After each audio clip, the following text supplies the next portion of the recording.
Okay, we should be live in a few No, it's live seconds. now. And are your kids well situated? Yeah, Your, pretty much. Yes. yeah, because if they want to say hi, I'm always ready to say hi to them if they show up.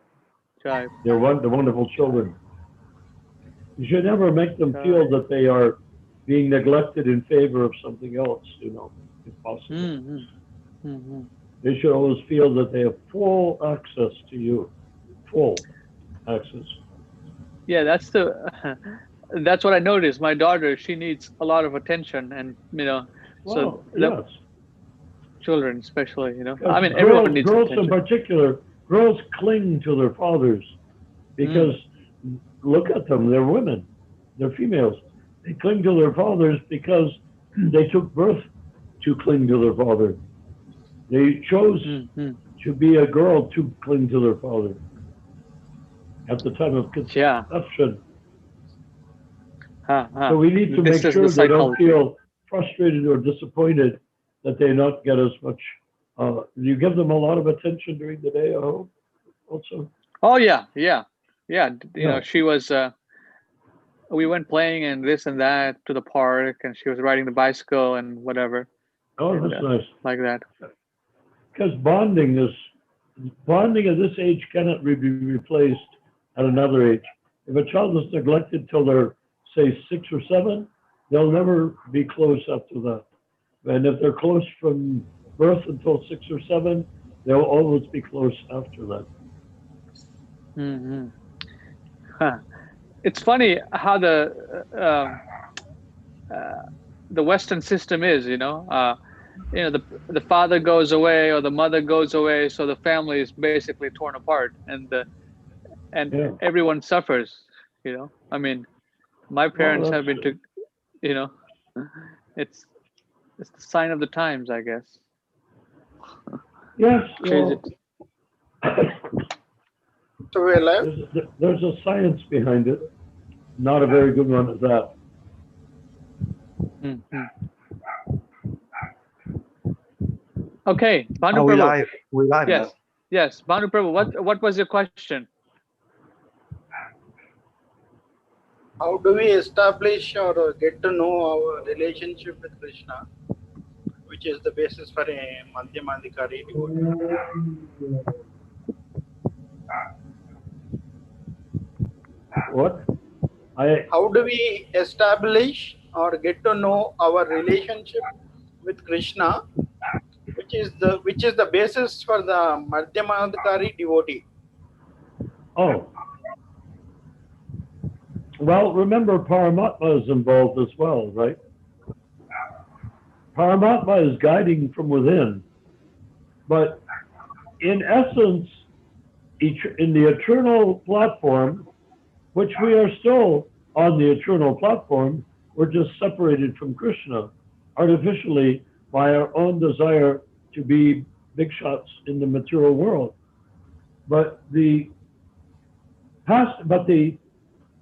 our relationship with Krishna is eternal, and there was a relationship before we left Krishna Loka. So to have your relationship with Krishna, it is reciprocal. It is developed between two individuals, you and Krishna. Krishna, you may be very eager, but that doesn't impress Krishna. What will impress Krishna is that he finds your activity and being, personality, existence to be pleasurable to him. Once he finds you a pleasurable associate, then you can associate with him. It's really that simple. So the Madhyamadikari is the person filtering through, getting out of the material Kanista Adhikari, Anyabalasabij, social, getting out of the embodied human mentality, what it really boils down to. Kanista Adhikari can be a wonderful thing in that you're a human being, you have a human body, and you are able to uh, practice Krishna consciousness at the same time. So if you look at it from the spiritual point of view, from the jiva point of view, you can say, oh, there's those human persons. They think they're their body, but look how much advancement they're making. It's very impressive and it's very nice. But that doesn't get close to the Madhyamadikari. The Madhyamadikari is when the person is determined to renew or regain or replenish his actual eternal relationship with Krishna. And you could say, well, how on earth would I know? I'm a conditioned soul. Well, Paramatma knows, okay? Paramatma definitely is not ignorant of your eternal relationship with Krishna, nor is Krishna. So as you begin to develop this posthumous activity with Krishna, it becomes more and more clear. Srila Prabhupada one time described it rather interestingly, that there's, like Jagan Madhai, there's two brothers that had left home, nice home. They don't remember their home. They don't remember how nice it was, or they don't remember mother and father. All they know is now is they're drunkards lying in the gutter of the street, covered with dirt and dog poo and whatnot, drunk out of their minds, not shaven, just in terrible shape. And a limousine pulls up, Rolls Royce, of course, classic Rolls Royce, not a modern one, and 1920s, 30s Rolls Royce, and the Rolls Royce rolls up, and a man with a uniform, like a chauffeur, gets out of the limousine and tells these two disgusting guys to get into the limousine. This is Prabhupada's story. And they say, what? Well, no, I don't think we should. I mean, look at us. We're bums. Why do you want us in the limousine? You're going to take us away somewhere and kill us? What are you going to do with us? Why is it you want us to get in the limousine? And the chauffeur says, well, you may not remember, but years ago you used to ride in this limousine and you were quite happy and quite virtuous and perky and beautiful children, youth. Now look at you, but it's still your prerogative. You can get in the limousine and I will help you on board. So they'd have nothing else to do. So he pushes them on board and they sit in the seat wondering what the heck is going on. So as they start driving, it's like being in England, where you drive up to a manor house. As you go through the outlying villages and the outlying streets, boys look at each other and say, this is strange.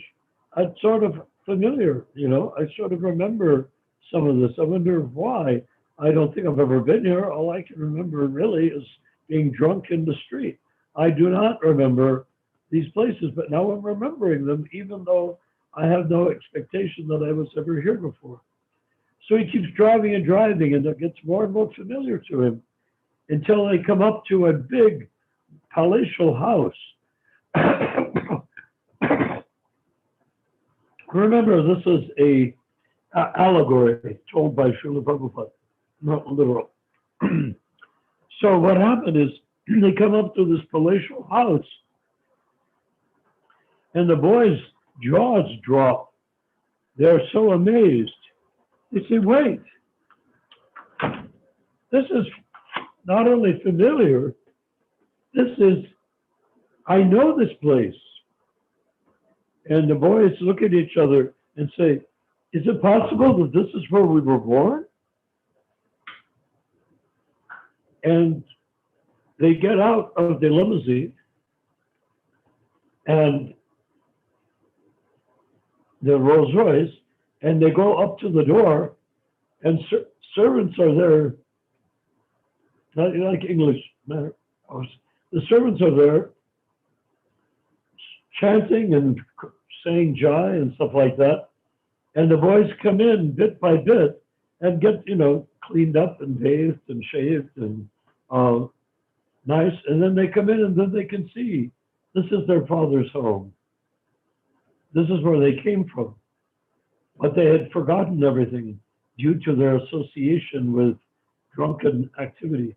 And quite frankly, our association with matter, no matter how we don't drink alcohol or something, is even right now, it is, um, it's like drunkenness.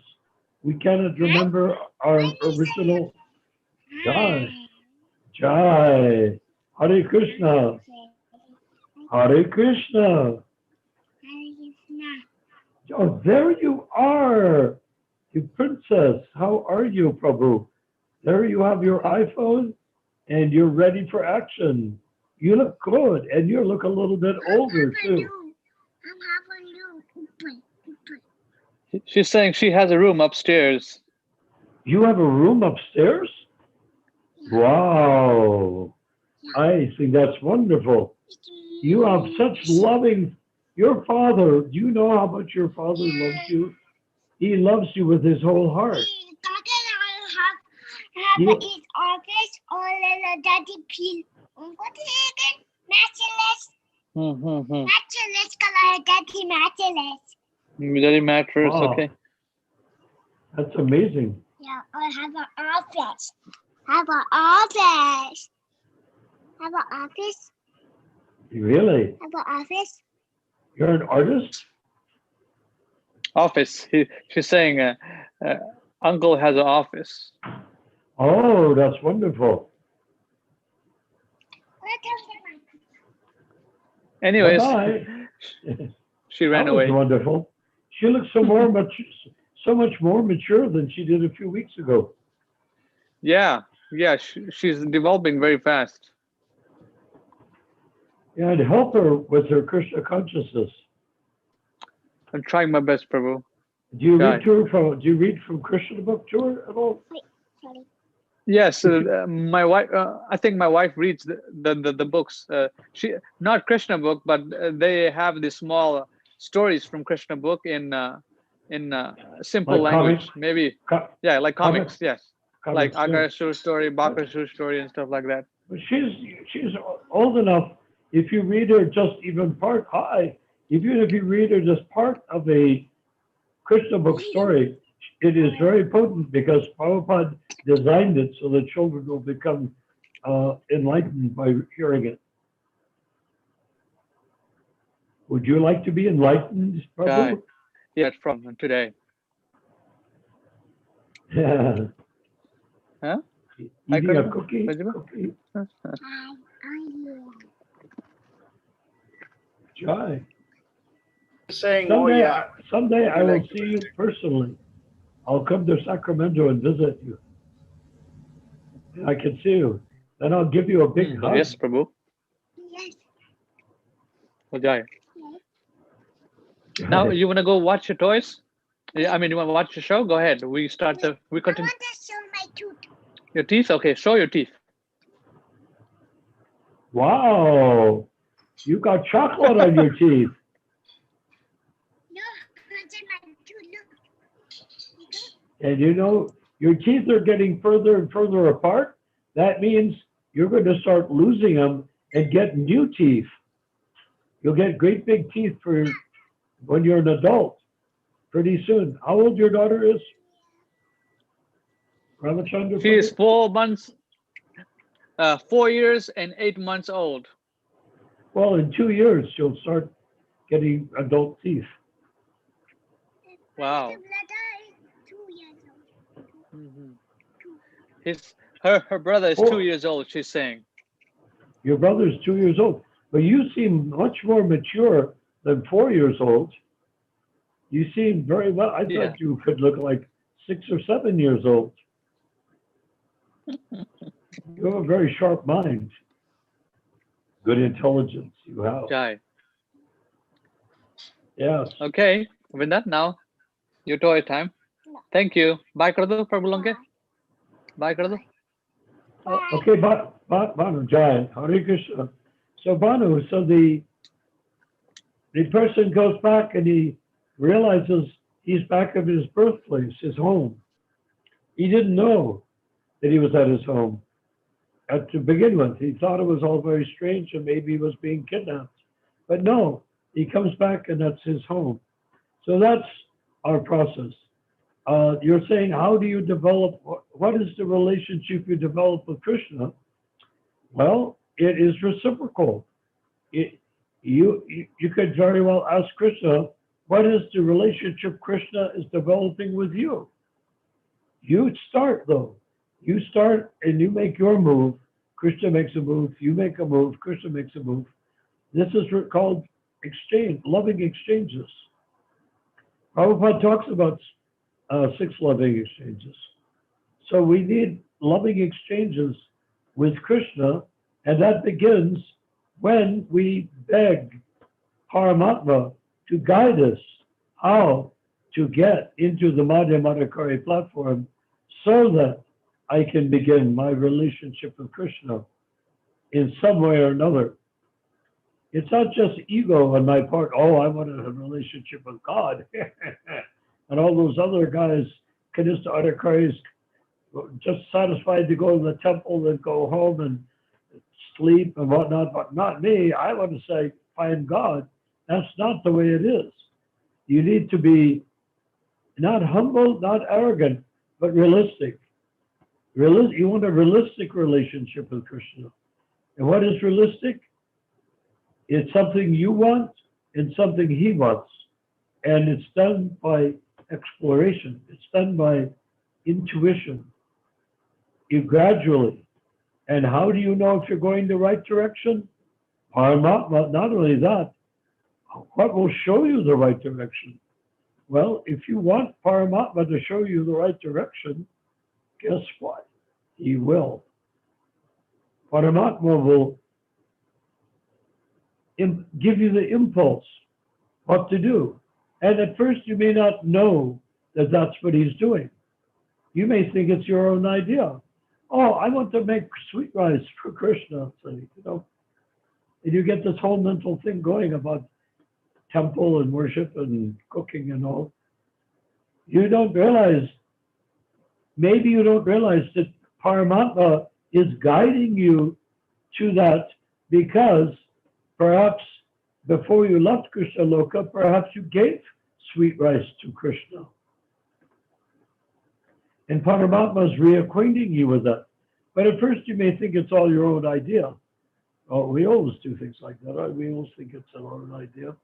So as you go ahead, and you're understanding this quite nicely, I think I can tell, Panu Prabhu, and then as you begin to make progress, it becomes more realistic, it becomes more desirable, it becomes more something you can't do without. You can't wake up in the morning saying, well, I'm on vacation, I'm not going to worship Krishna today. No, you wake up in the morning and you begin to move into the mood of reciprocal feeling with Krishna. But because you're in the dark, inside the coconut shell, the dark material universe, you don't necessarily know that Krishna is involved. You think you're involved and that Krishna is the object of your desire and the object of your worship or your service. But actually, he's never the object of anything. He's a participant in everything. Krishna is. So when you go into the ISKCON temple, there's a beautiful deity and you see a formal worship, that's wonderful. But if you think that it's all one-sided, that we're worshiping the deity, we're mistaken, because Krishna reciprocates, even though we cannot have fine enough senses, clear enough mind, pure enough heart to understand his reciprocation with us. We may not know that, but he does reciprocate. And as we worship back and forth, the reciprocation becomes more and more. Pujaris often get into an incredible reciprocal loving relationship with the deity, just the marble deity. They get in a reciprocal relationship and they become completely obsessed with worshiping the deity. So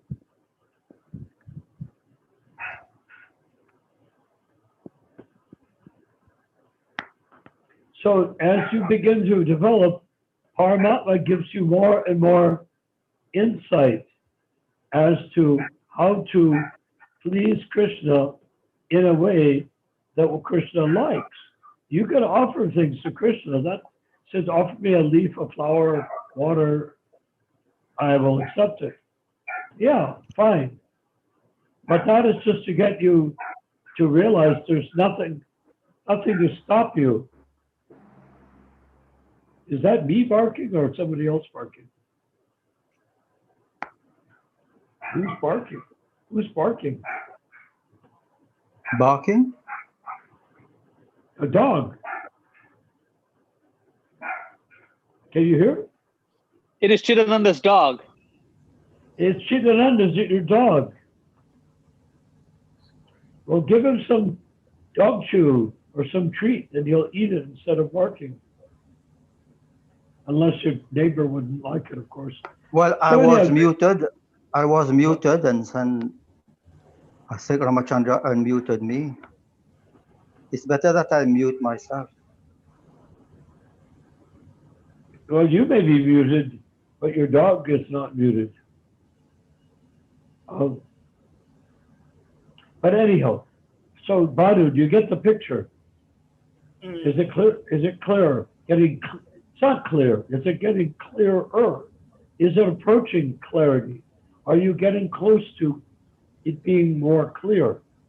Because that's all there is to the Madhyamadikari platform, is approaching Krishna and the relationship becoming more clear. So is it natural affinity to which relationship you are attracted? Well, Jai Hare Krishna. You can have, you can worship through a deity, you can worship without a deity. The main thing is, it's the feeling, the mood that you develop in relationship to Krishna in the Madhyam stage. And let me mention, in the Madhyam stage, you're no longer interested in all these activities. You may, you'll go to the temple, but you're not caught up in the activities of the temple. You're caught up in your feeling for Krishna, and you want to get into that meditative state to worship Krishna once again. And Krishna from within will help you. So this goes on until your relationship with Krishna, as I mentioned last night, your relationship with Krishna has become so strong that you cannot do without it.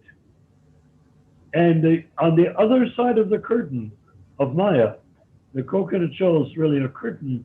Prabhupada described the curtain of Maya. On the other side of the curtain, you cannot see Krishna, but Krishna can see you, and Krishna responds to your devotion. When Krishna is 100% satisfied, he is so satisfied that he cannot spend another moment without you, without your association, without your actions of devotional service. When Krishna comes to that point of not wanting you on the other side of the curtain, he wants you on his side of the curtain. Then Prabhupada said like this, I remember vividly, see if I can do it. He goes like that. The curtain of Maya rolls up. You come under the protection of Yoga Maya, which is the Maya that determines your unique relationship with Krishna and keeps you from getting fooled into thinking you have some other relationship with Krishna. It focuses you on your unique relationship. And then you can see Krishna face to face.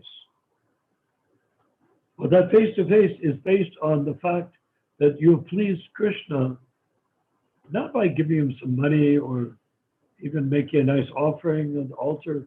These things are all there to get you started in that direction.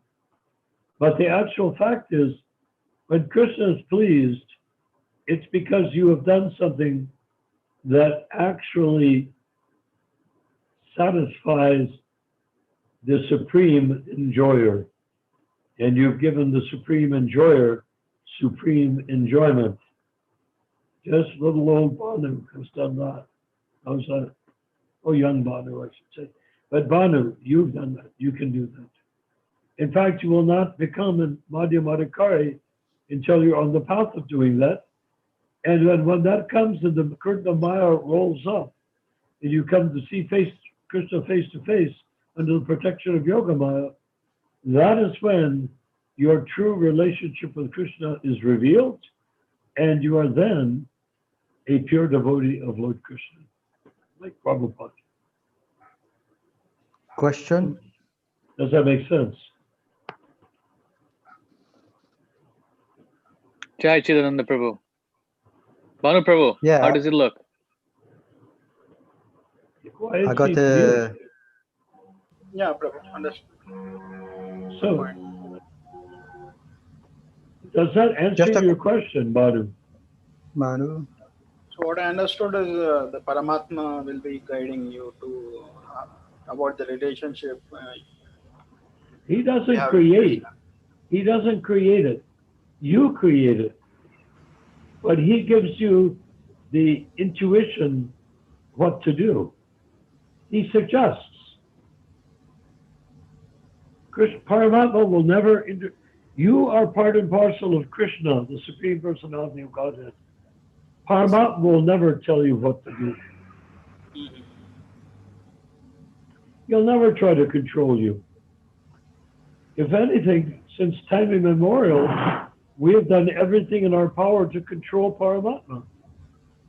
We try to make him into our slave.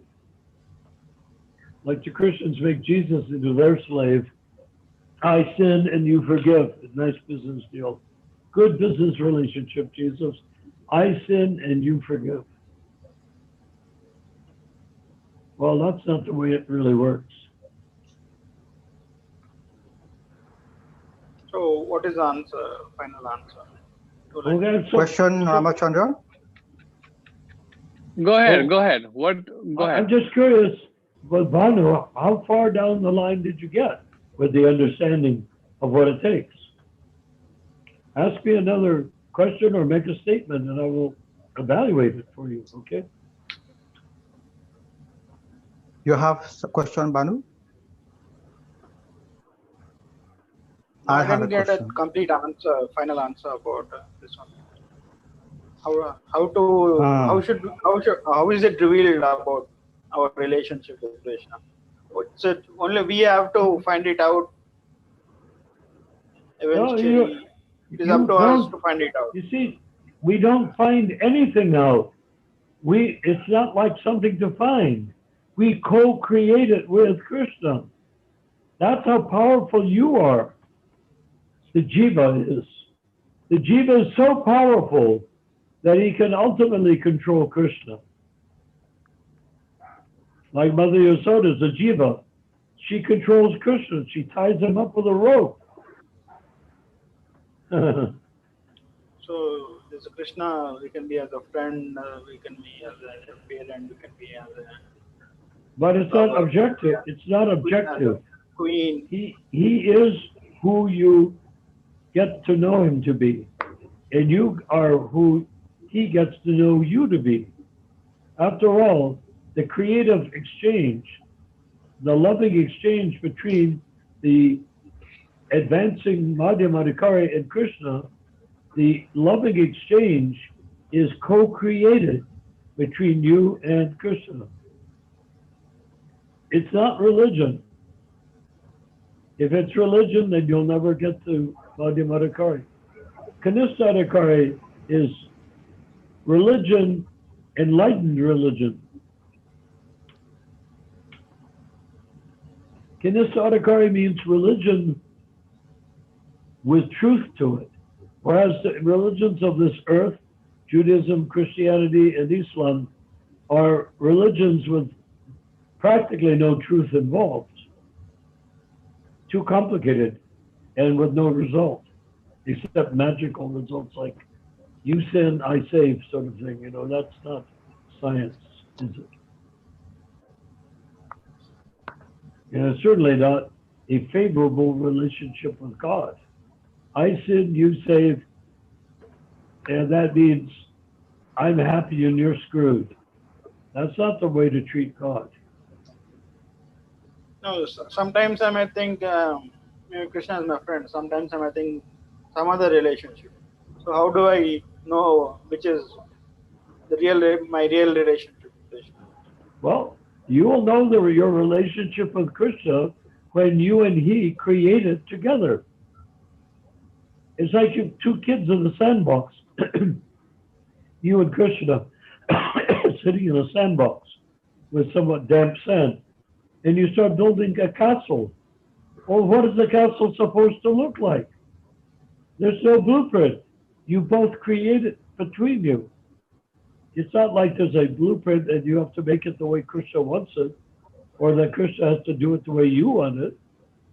You build it together, just like two children are building a sandcastle together, and it turns out in a way that enriches both of their hearts because they can understand that this was something co-created.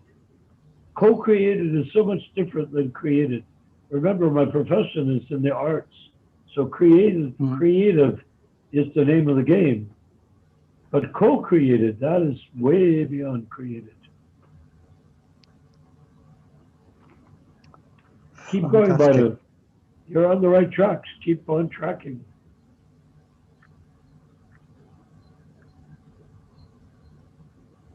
Can Banu hear me? Of course. Still hasn't got the exact answer. Oh, I see you're being very stoic. That's okay. You're thinking, you're meditating, you're realizing. That's all good. That's why you're not chatty. Now, chatty in a case like this is not appropriate. It's appropriate, but not as appropriate as being stoic like you, because it means that you're taking it seriously, very seriously. Whereas chatty means I'm just talking about God, not talking in the presence of God or as part and parcel of God. Chit chat is not part of Krishna consciousness. Even chit chat about Krishna isn't.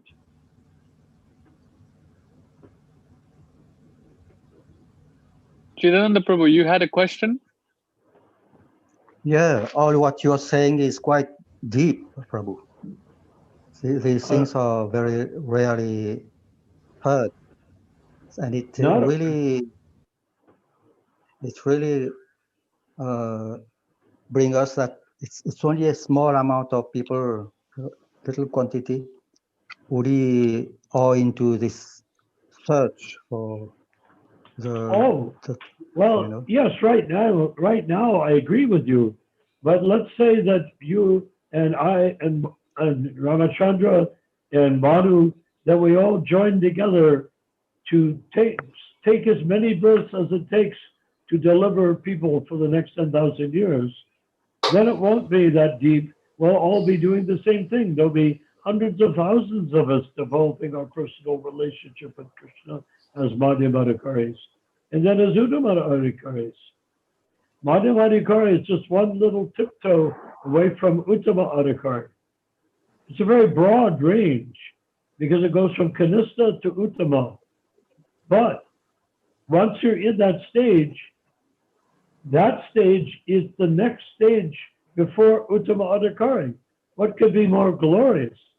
So our goal should be that wherever we go, whomever we meet, we need to create them, we need to help them become Madhyamadikaris as quickly as possible.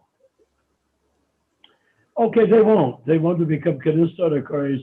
They may not even want to do that. They want to go and play billiards in the local pool hall and drink beer. That's their choice. But what we can say is that we're inviting everyone to become a devotee, but not to join a temple and bow down to a initiator who's appointed by people that can't have no authority to appoint anybody, meaning GBC. And no, we don't want to get caught up in that head up your butt mentality that people have when they're all inside of a small group and there's no forward progress. We're talking about the perfection of life, not having a nice time with a bunch of like-minded people, handsome boys, gorgeous girls, nice clothes, saris, dhotis, chadars, That's all very nice, but it's not the purpose of life. It is part of the journey on the purpose of life. Journey of the purpose of life. But we can't just stay there and say, well, I did it, I've got it, this is me, and now what do? I guess next step I can become a guru and then have one of those temples for myself. No. That's not the mentality. The mentality is totally different. The mentality is that we give up all of that sort of desire and we engage ourselves at the lotus feet of Krishna. Becoming a Madhyamadikari means that we're not going to go back. Becoming Madhyamadikari is not a vacation. It is an end game. It's the end of the story. Because as soon as you have become a real Madhyamadikari and perfected the status of Madhyamadikari, Krishna will want to see you. He'll take away the curtain of Maya. He rolls it up and you come under Yoga Maya and he will see you face to face. So that's the deal. So it's, just to answer your question, Chidananda, it's not rare. We want hundreds of thousands of Madhyamadikaris in our lifetime. And at my age, that's saying quite a lot. So Prabhu, we need the guidance and the answers of getting to one stage to another stage. Even if we need to get to the Madhyamadikari. Well, the Kanistha Adhikari is good. The Kanistha Adhikari, you become purified a lot. You become very purified. Also, you also become contaminated. Because anything you do as a Kanistha Adhikari will lead you to more fruitive activity. Except renunciation and except worship of the deity and your dharmic relationship to your wife and children. This is all very powerful to deliver you. But insofar as you want to enjoy, that again brings you down. So the Kanistha Adhikari goes up and down, but ultimately up, because Krishna, there's no way to go up and down with Krishna. You go up with Krishna and down materially, up with Krishna, down materially. When you go down materially, it just slows you down. It doesn't stop you. And one thing it definitely doesn't do, it doesn't take away whatever you've gained in your relationship to Krishna. Srila Prabhupada made that absolutely clear, that whatever you gain in your bhakti, in your pure unalloyed love of God, vestiges or the beginnings of reawakening your eternal love for Krishna, whatever progress you make there cannot be taken from you.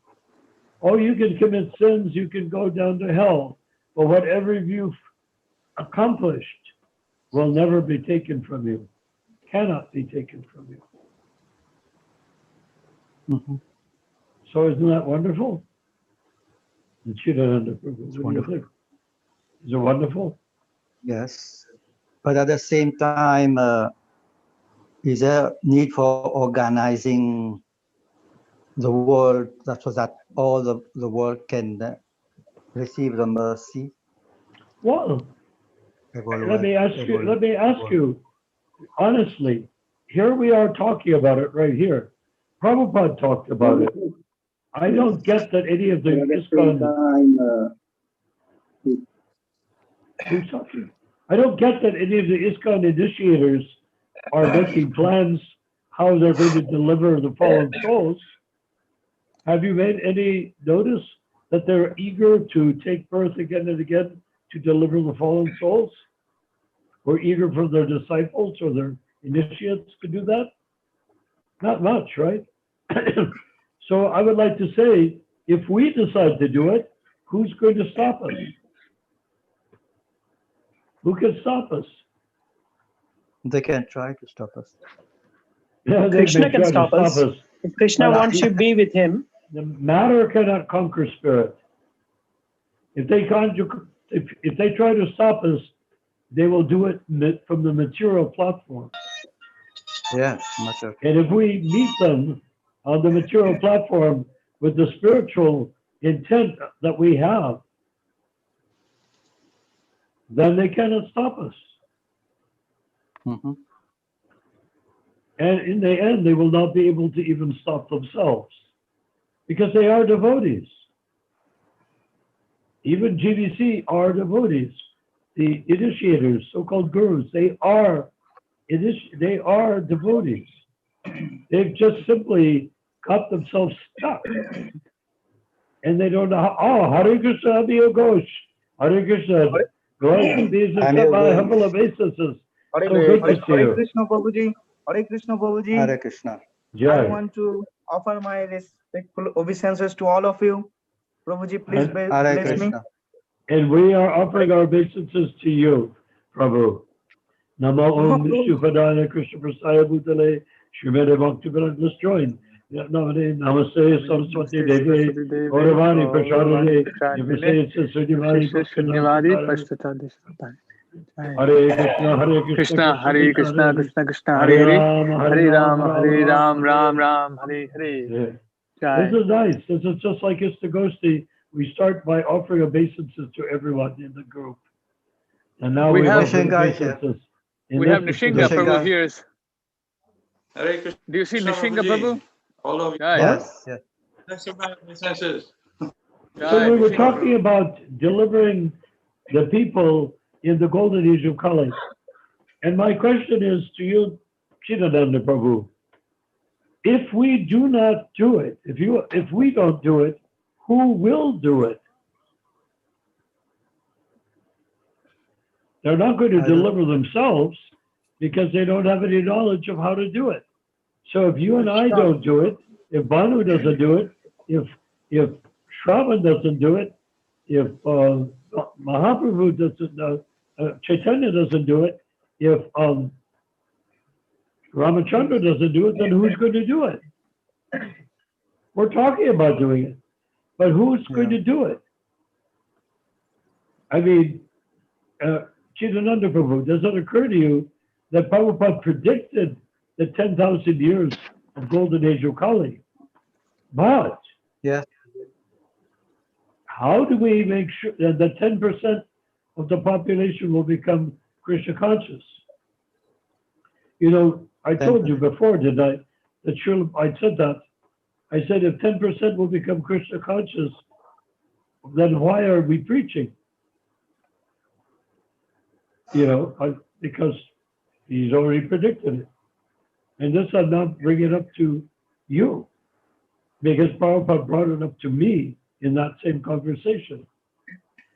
And he said, automatically 10% will become Krishna conscious. He told me. But if you preach, if you chant, he said, why not 100%? You see? So the prediction of 10% is there. Or why not 100%? He asked me that. I mean, is that a question that I'm supposed to know the answer to? Or is it a command? Go do it. Didn't he sound, if you chant, why not 100%? Does that sound like a question? Or does it sound like an order? Right? So now, you poor fellows, you're now in my association, or I'm in your association. Now I'm saying, if we don't do it, then who will?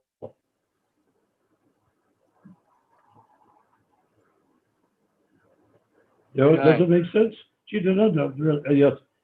Amir Ghosh, you like that idea, Amir Ghosh? Let's deliver everybody. Bengal is tuned for that. Bengal is full of the most amazing emotions. When I was there in 1972, I guess it was, yes, for Mayapur Festival, the Bengali people at that time were much different than they are now, I think. They were so chatty. I would get on the train, the narrow gauge train to go to Navadvip, and there'd be another train going some other place, but on a parallel track. The trains are both about to take off. Leaning out of the window of each train car, stuffed through the windows, as many as could fit in a window, men and women, without regard, I'm touching a woman or I'm touching a man. They're all reaching out to the people in the other car, talking and talking. Does it still like that sometimes? Talking and talking to each other like there's no tomorrow. I was so astonished to watch that. I've never seen people engage with strangers. They were strangers. I've never seen strangers engage with each other in such a way that was so amazing. They weren't talking Krishna Katha, they were just talking, but whatever it was, it had a spiritual tinge to it because it was coming from their heart for real, you know? Amazing. And it was an astonishing experience. Can I tell you about my Maya in connection with that sort of experience? Yes, Prabhuji, please. I can tell you about my Maya experience. I would get on, you know, I'm from Western culture. Everybody keeps to themselves, keeps their mouth shut, frowns a lot, looks at people hard, and, you know, none of that bursting forth of ebullience. The word ebullient means unstoppable enthusiasm. We don't do that in the West. Us. But what are we? Asuras in the West, we don't do that.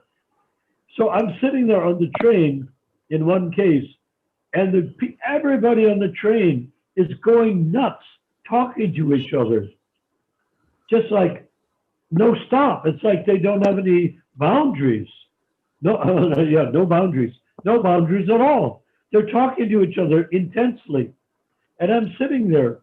And after a while, it gets on my nerves. You see, I'm a demon from the West.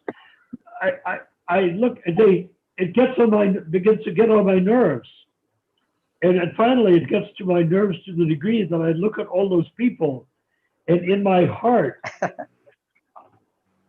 a bad emotion emerges. I begin to hate them.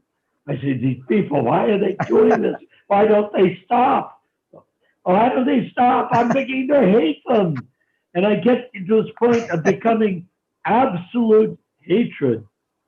And then at some point, it snaps. And all that hatred vanishes. I look at them. My heart is now open to them and they're to me. I look at them and I realize that these Bengalis, Bangla, I love them more than any people I've ever loved in my life.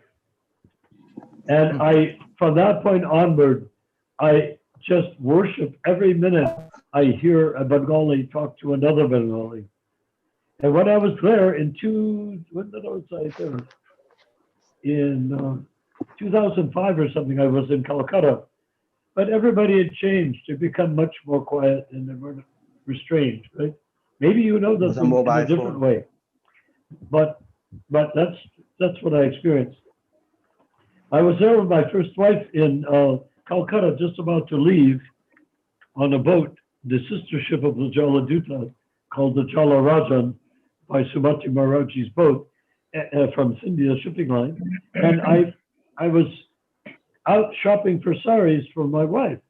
And we came down an alley and there's this guy with saris and he wants to sell them to us.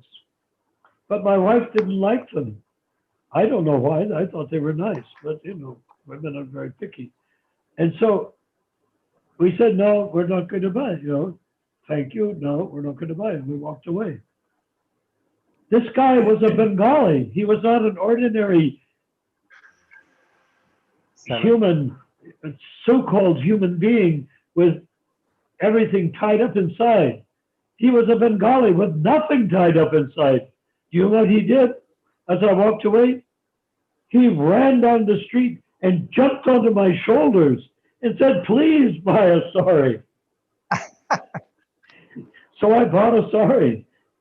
But I mean, can you imagine going into Germany or England or America, and if somebody, you look at the popcorn vendor and you don't want to buy the popcorn, and he jumps on your shoulders and says, please buy my popcorn? It's unheard of. And I'm about to say this, Amir Ghosh, I'm not saying this in any way, even slightly critical.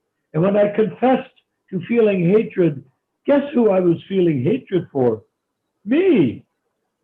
I felt hatred for myself and projected it onto others. I hated myself for not being like that, being open and friendly and loving and astonishingly, overwhelmingly enthusiastic.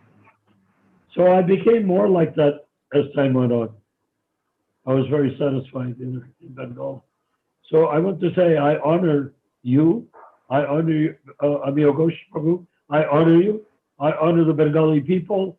And I apologize to everyone, including the particularly Bengali people, for my having been such a crazy, repressed, and stupid Westerner in the presence of such excitingly wonderful people. Okay, you get it?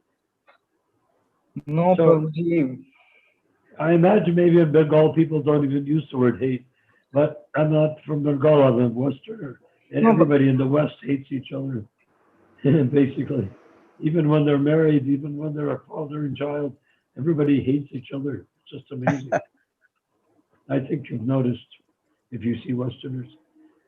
Unfortunately, because of the internet and television and whatnot, Indians are becoming more Westernized, which is a sad thing. Yes, Because Indians have so that's much what happening, more. Prabhuji.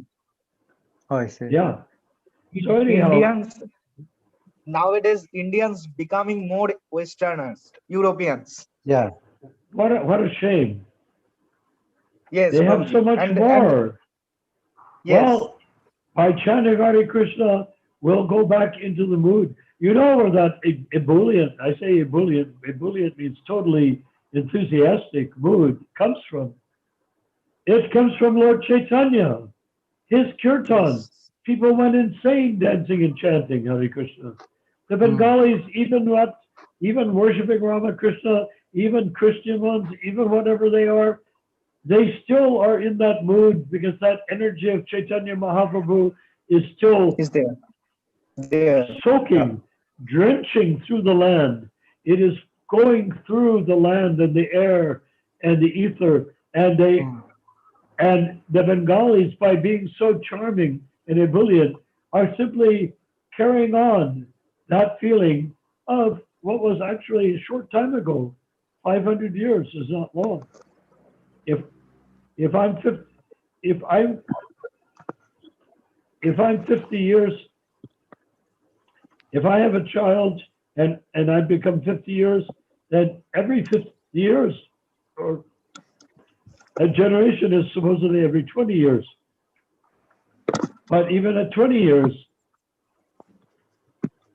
100 then becomes 500. 500 births and deaths between us and Lord Chaitanya.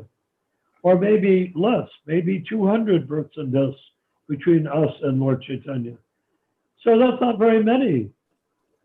That's what people are like. When they tell stories to their children and their children tell the stories again and again and again, the elderly die off and the children keep the story going in the family. 500 years is not very much time. So we're very close to Lord Chaitanya. We're very recent in Church Chaitanya's life. So let's make the most of it. So, Chidananda Prabhu.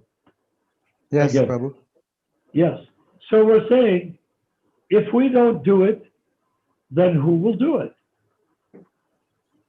Do we want to go down and... What's a practical way? What's the best way to do it in practice? World Sankirtan and Daiva Varnashram Dharma. World Sankirtan means, I think you must know, Amir Ghosh, I want to get a football. Did I say that too?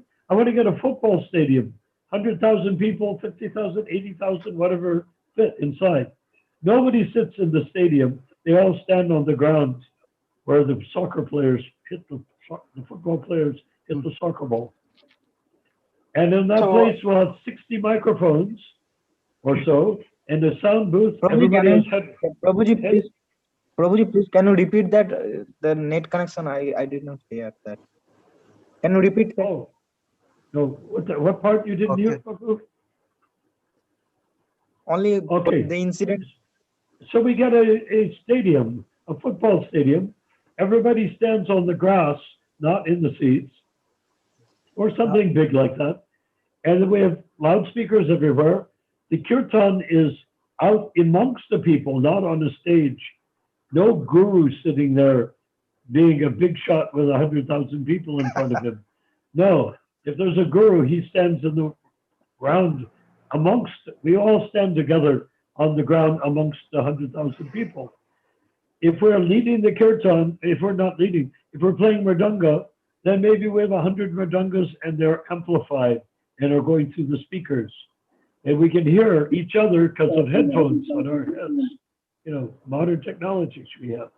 And then kartals also same. So kartals and mridangas be in perfect harmony, perfect unison in a field the size of a football field. Isn't that amazing? And then the kirtan, who is chanting? Who's the big Swami? Who's going to stand there and say, I am the big Swami and you're the little people and you get to chant with the big Swami? No, not like that, even remotely or slightly. What is it going to happen? Is that there'll be 60 microphones and a sound booth. 60 microphones and 60 people holding the microphone. And they have headsets. They also have headsets on. They can hear the control booth saying, number 48, do you have someone to chant? So number 48 says, yes. And he said, you're next. And so you go up and you hold the microphone for a man that's next to you. And he leads the kirtan. Even he is a Sikh, a Muslim, a Christian, an atheist. He leads the kirtan. Hare Krishna mantra. Prabhupada melody. Hare Krishna, Krishna Krishna, Hare Hare. Like that. Yes.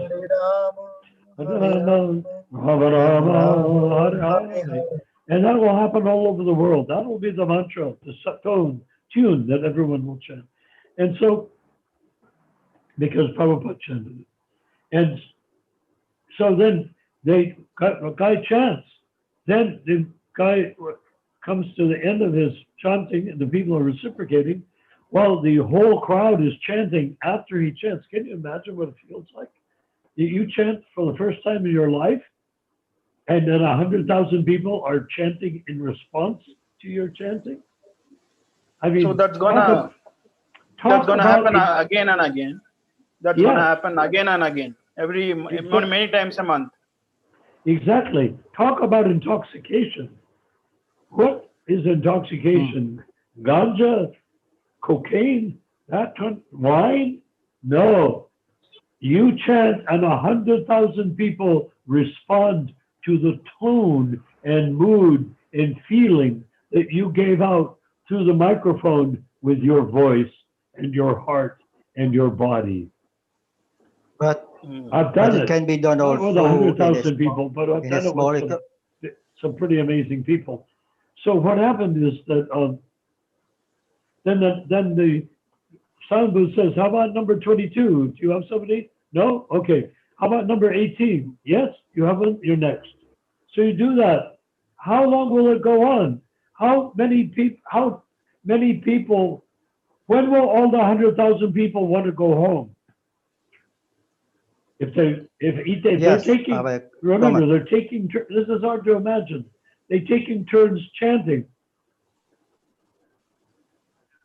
When will they feel like going home?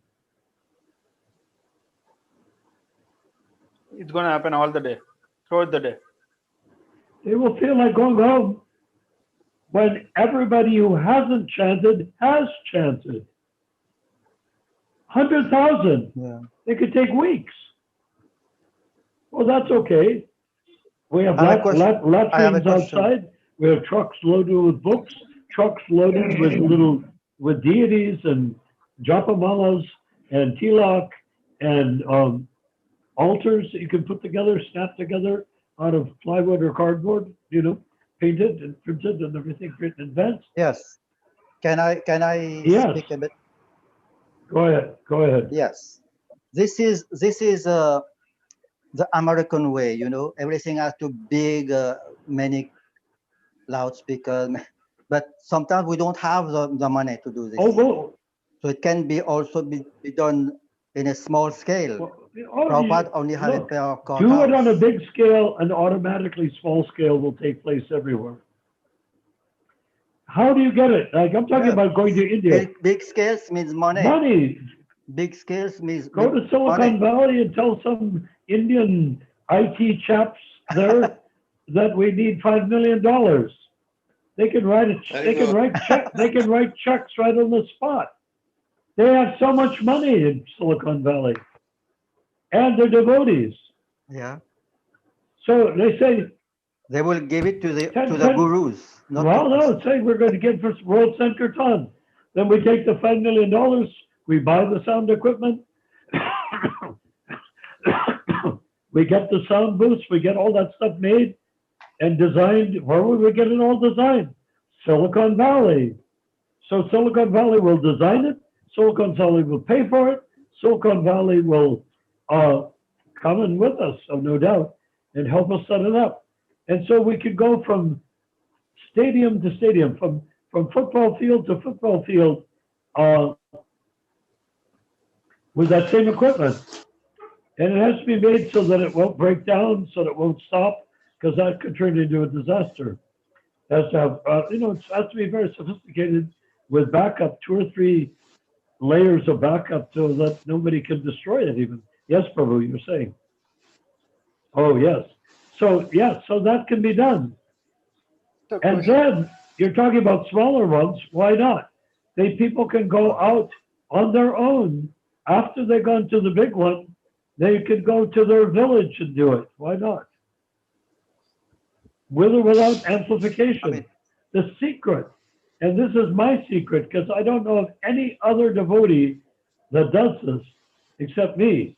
When I'm leading kirtan, I never keep leading the kirtan. I let everybody take turns chanting. I hand the microphone around. Who said? I like to do this also. Yes. Nothing's stopping you. Let people lead. You just get all you need is a small amplifier and a microphone, and you go out and get 25 people and have them taking turns chanting. Yeah, they love it. And they will not want to stop. Yeah. Together with prasad, it's perfect. What? Together with some prasad distribution. Yeah, of course, like when I've done it in small groups, like at Punjabi Bagh in New Delhi, I was there visiting my younger brother who passed away last November, and they asked me to lead a kirtan. And the kirtan is supposed to be before prasadam, as you say, in the temple. So the kirtan, then prasadam. So they have like 100 devotees there, maybe 50, 100 devotees, quite a number of devotees. And they asked me to lead the kirtan, and I had a microphone. So I was playing on an instrument of string, but the microphone was being held for me. But then when I, got it going and everybody's chanting, I led 4 or 5 times, then I handed the microphone is handed to one person, another person, another person. And they can't believe it because they're in the temple. They never get to chant. Only the swamis get to chant. Only the big shops. Yeah. Only the rich guys. Only the favorites of Gopal Krishna. Only the important men get to chant. But I made sure that everybody chanted. And when everybody is so amazed, and the brahmacharis and the young guys and the children are chanting, and I hand it to the women. They cannot believe it. The women can chant? Yes. So I hand it to the women. And then I hand it to a woman, to a man, to a child, to a man, to a woman, to a woman, to a child, whatever, you know? And it is so powerful. It is so powerful that the half-hour kirtan or three-quarter-hour kirtan that's supposed to take place, 3 hours they still were chanting. They wouldn't quit to take prasadam. Yes. And when they did, it was like Lord Chaitanya said, dance and chant. And when you are tired, these are the words of Chaitanya, dance and chant. And when you are tired, take prasadam. And when they finished that kirtan with everybody chanting repeatedly, going mad by the pleasure of being included rather than excluded from the heart of the chanting movement, that was a wonderful experience. Yes, Hare Krishna Prabhu. Did they ever do Hare it again? Krishna. Probably not. Jai! Narendra Sohan. Good to see. Please accept my obeisances. Glory Very to Srila nice to Prabhupada. hear you. Wonderful, wonderful to see you and to hear your voice. Yeah. You have a golden voice, and so I don't know how we'd much like I to was. hear you. I don't know how much I was able to. So Emil Ghosh, are you Yeah. going? No, I'm here. Sorry? Okay. Yeah, but you're muted. Vishenga, you wanted to say something? No, it's okay. Yes, I was. Okay, unfortunately, I would like to see everybody all at once, but I don't have the capacity. Vishenga. Yeah, can you hear me? Four Can you people hear at a me? time. Yes. Talk. Oh, do Yes, I hear Mahaprabhu, Chaitanya? Mahaprabhu, I mean? Yes, we are talking at the same time, so that we Sure. Now you talk. You talk. I was saying. So here we are, and Shravan is also here. Quiet as a mouse, but he's here. Yeah. I'm here, Prabhu. Are cose ta, cose. Shy. Cose, So Papa. we're talking with Chidananda, and I think Chidananda is very realistic. He expresses outwardly what other people are also thinking. And he's thinking, why do we need to stay here for 10,000 years and chant? What happened to my guru saying, I'm taking you back to Godhead, even though he didn't take himself back to Godhead? And and what about all the devotees that joined the movement? They're going to go back to Godhead as soon as they die. No. And I'm trying to point out with the Kadista Madhyam Uddhamadakari, it may take some time. And you know what Prabhupada told me about that? Directly, I was in Mumbai or Bombay at the house of the family of all things called Acharya. It was people on the land in Juhu. Now that's all buildings are torn down, but it was they were living there. And the Acharya family, they were all airline pilots, so they were pretty up. They were not poor by any means. They were well paid. And Prabhupada was being invited to stay there in the house of the family. And it was almost like an English picture of a manor house with all the servants and everybody in the family coming out to welcome an important person.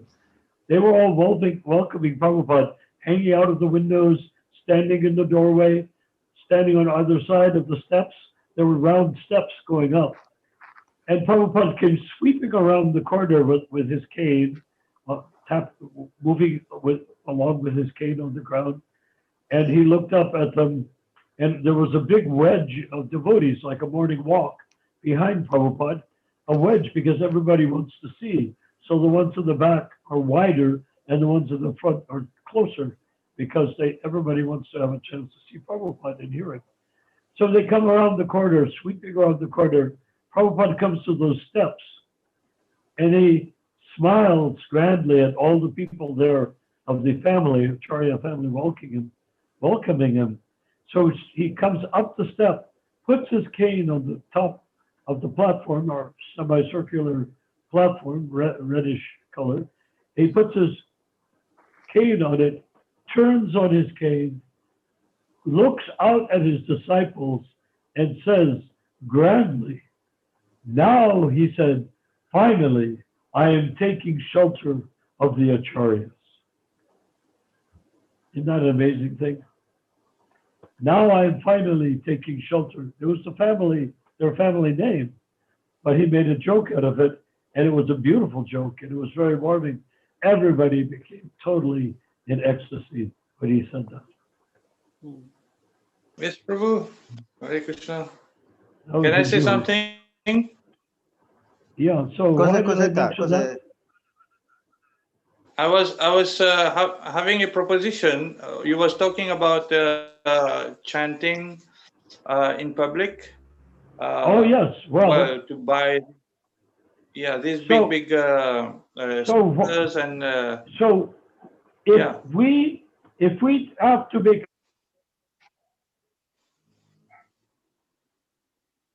What's happening? not here now. I can't Then hear. we have more than one birth, shall we say. Oh, yes, I was going to say the family of the Acharyas. Later on, I was sitting with Srila Prabhupada. Sometimes I would sit there, he would be sitting at a dining table, like a square dining table, round dining table, small, like a breakfast table in a restaurant. And he sat on my right hand side. I sat on his left hand side, which is the correct Vaishnava etiquette, to always stay on the left hand side of your guru, spiritual master. And anyhow, at one point we were chanting japa, and I have these irrepressible instincts or impulses, I should say. And I say things wishing I hadn't the minute that I said them. But anyhow, I sat there. It was very wonderful in Prabhupada's association chanting the japa. Can you imagine your voice and your spiritual master's voice, who's an Uttamadhikari, are meshing on the sound vibration of the holy name of Krishna in japa, the japa mantra, Hare Krishna, and it's the same. His voice, my safe, at the same time. And it's not like being in the temple where everybody's chanting sort of against each other in a sense, trying to block everybody else out so they can hear themselves. No, this was what Prabhupada and myself were chanting together. And I didn't notice it like that. I just did it.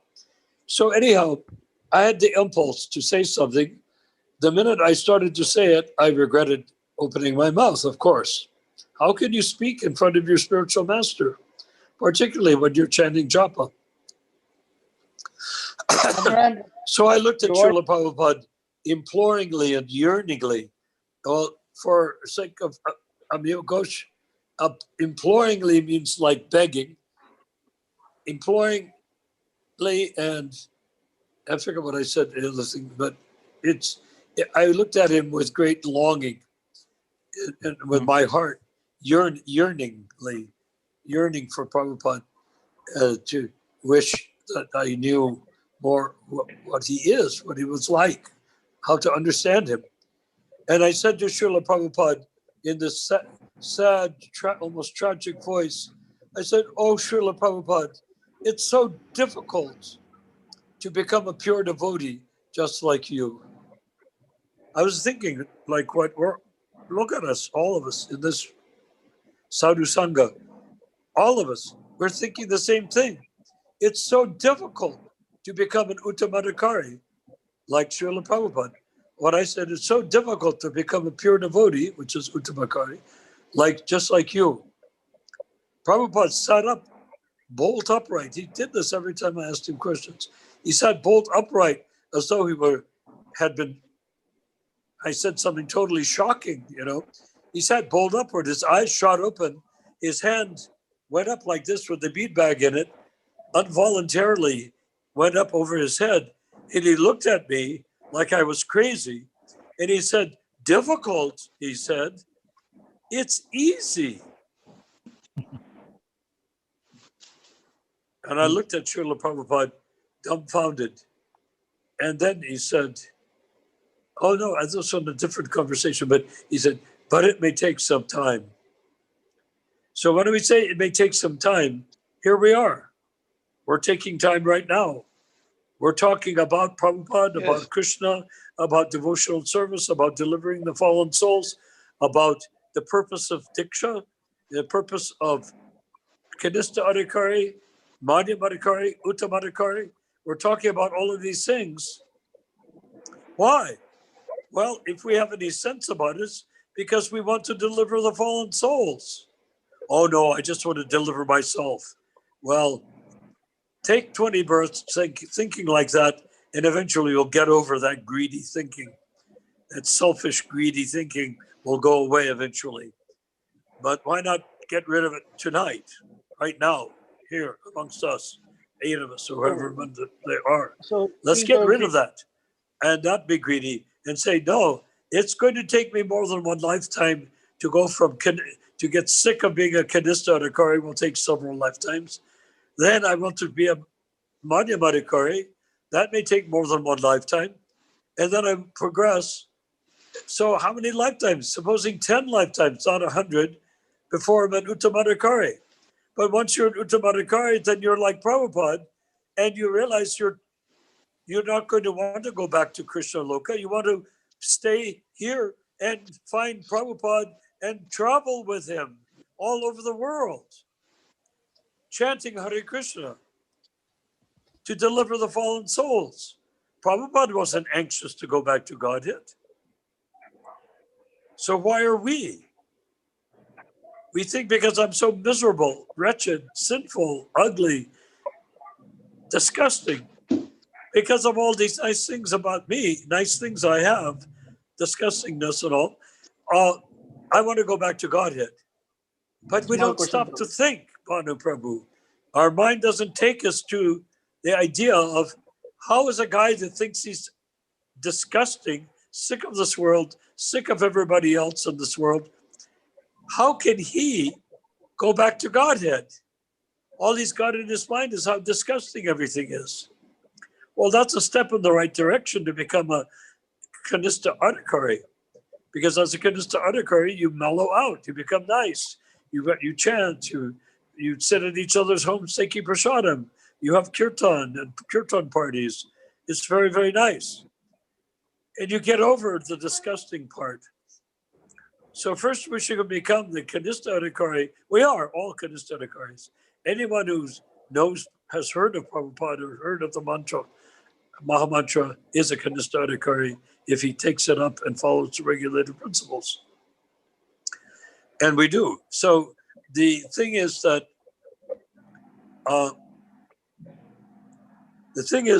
this Kanista Adhikari then has to mellow out maybe one birth, maybe 20 births of Kanista Adhikari to come to the desire to give up Kanista Adhikari. Going to Madhyam Adhikari is not like graduating from high school and going to college, or graduating from grammar school and going to middle school and go from middle school to high school to college, and college to graduate school. That's not what it is like. We do not graduate. Prabhuji, We get to the point of can I no ask? longer wanting anything to do with Kanista Adhikari.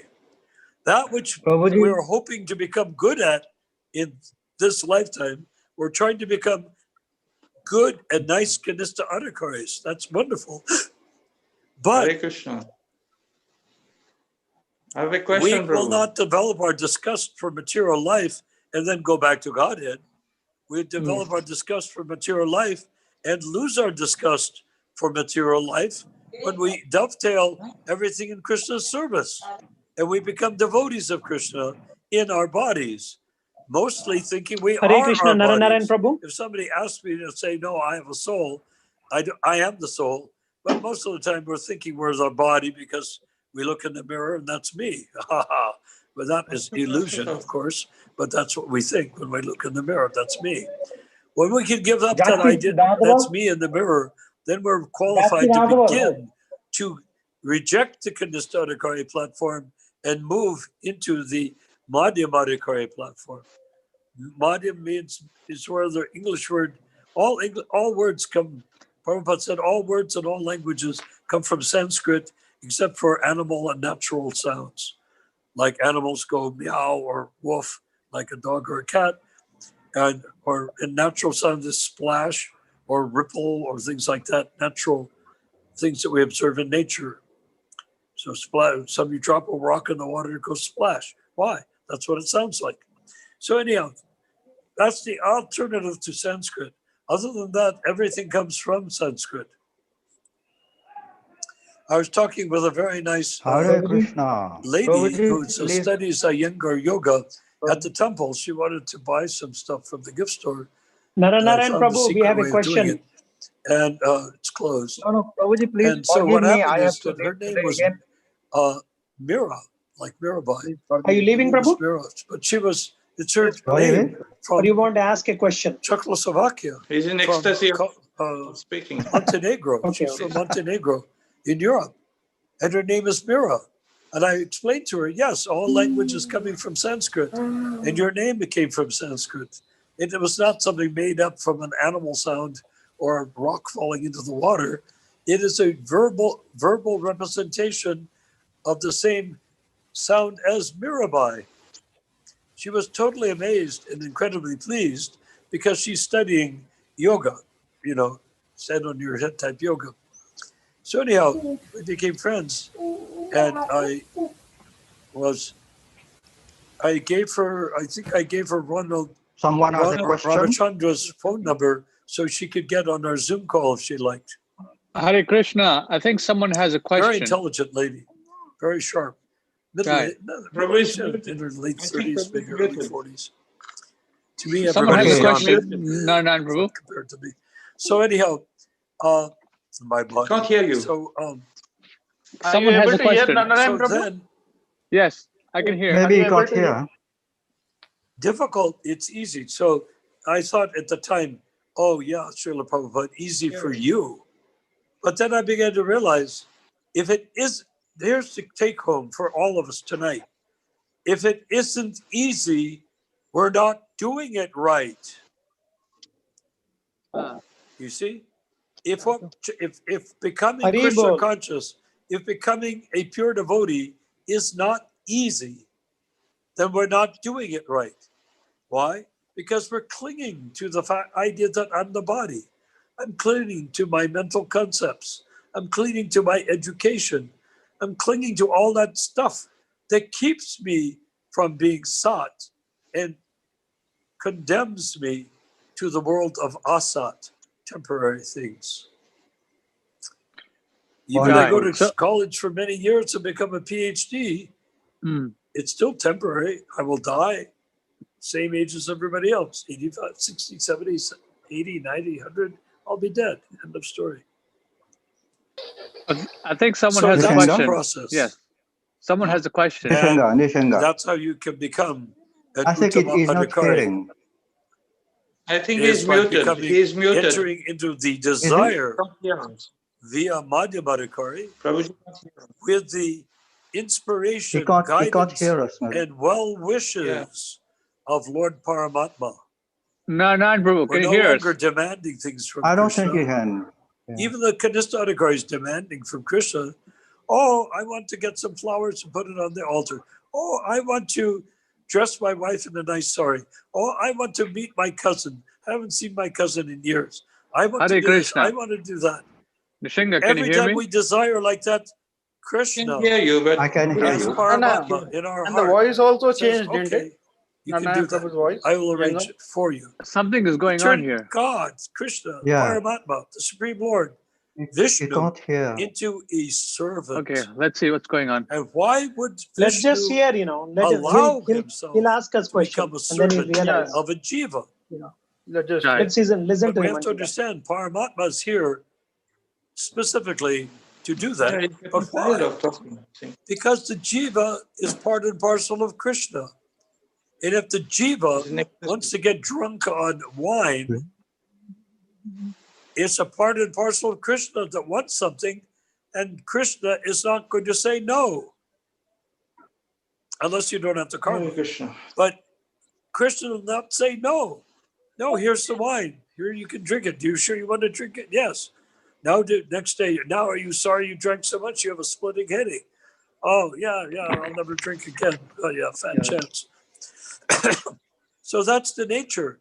Krishna in the heart satisfies the jiva because the jiva is part and parcel of Krishna. And his identity cannot be denied his desire. If it's within the realm of possibility to offer it, to grant it. I mean, if I have only $10, I can't wish for a Rolls Royce for $10. It doesn't it costs more than that. That's karma. That's a whole different ballgame. No, But the Prabhu, can desire you is hear not us? limited to karma. We desire anything. So anyhow, do you see that's how it works? Narayan Prabhu, can you hear us? So I gave a number of anecdotes, Prabhupada anecdotes, which are in and of themselves enough so you can go back to Godhead. Anytime I can mention or anyone mentions Prabhupada, that is the doorway to going back to Godhead. Why? Because Prabhupada, everything he did was transformative. He didn't teach us. He wasn't a teacher. The Acharya is not a teacher. Acharya means he teaches by example, but that's a crude word, teach. His example is the lesson itself. There's no teaching involved. So let me just say, if it takes a number of births, 10 or 20 births, to become an Uttamadhikari, maybe 100 births, why shouldn't we begin immediately joining together for that purpose? Working to become the Uttamadhikari, to become the Madhyamadhikari, to perfect the Kanishta Adhikari. Why don't we do that instead of trying to jump from the moving train to think we can become pure devotees and living with Krishna at the end of this particular lifetime? That's ridiculous. It's fantasy. And that's where Christianity has failed. Christianity has slaughtered, genocide of more people than any other religion on earth. And yet, they're talking about their salvation. They're talking about going to heaven. They're talking about turn the other cheek. They're talking about do unto your others as you have them do unto you. And then they slaughter millions, hundreds of millions they've slaughtered. The Native Americans, the South Americans, the Europeans slaughtered each other. The Africans were slaughtered. South Africa was slaughtered. Anywhere Christianity goes, slaughter takes place in the name of love. Islam also. Yeah, I love myself, and I'm going to go to heaven when I die. So we cannot take that preposterous notion and implant it on top of Krishna consciousness. It doesn't work. Anyhow, end of story. Have I answered enough questions? Can you hear us? Can you hear us? Does anyone have a question? I'm sorry, Ramachandra, I'd rather you give some answers, not me. I just get carried away because it's so important that what we do is we need to deliver the fallen souls for the next 10,000 years. And by the time you get ready to go back to Godhead, you can choose to stay here for another lifetimes, and it will be so ecstatic. It will be like being in the with the Panchatattva. It'll be like dancing and chanting with Lord Chaitanya. It will be so ecstatic. What will we gain by going back to Godhead? We will have our rasa with Krishna. We have some kirtan. But those that in Krishna Loka came down here, like Rupa Manjari came down as Rupa Goswami. Balaram, Baladev came down as Nityananda. Why did they do that if it's such a bad place to be? The bad part is being in the material consciousness, not that we're situated on planet Earth. Lord Chaitanya was on planet Earth and he's Krishna, Radha Krishna. So anyhow, do you get my point? We don't have any reason to say, I want to go back to Godhead at the end of this lifetime. I don't think you can hear Ramachandra. From the There's call him? something wrong. Unappropriately Okay, let me elected call him. Yeah. initiators who are Yeah, Kanista because I think Adhikaris and don't know a damn thing about what we're talking about right now. We cannot have such a conversation. Prabhu You see? Narayan, can Ramachandra, you what's hear happening? us? You called me? Yeah, I think he needs to be called.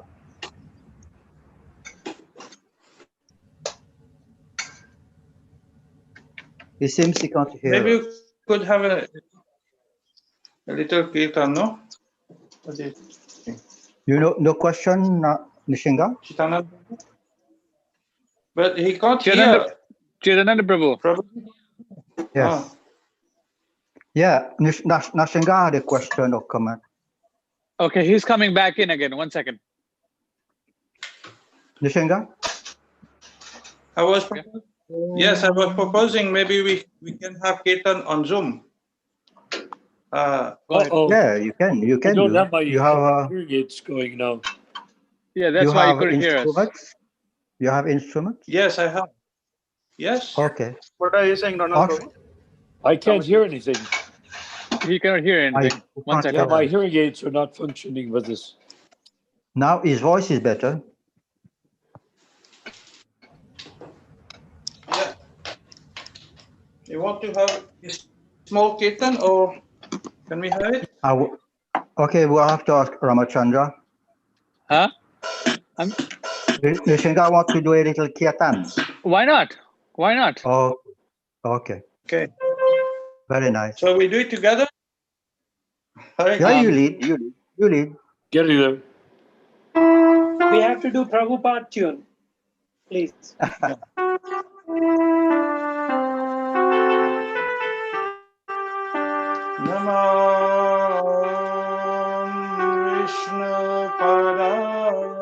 Can you hear me? Hang on a second. I have to change my earphone batteries. Okay, go ahead. Maybe you have to mute Narayan. Yeah? You were saying something? Yeah, it's okay. We can hear you.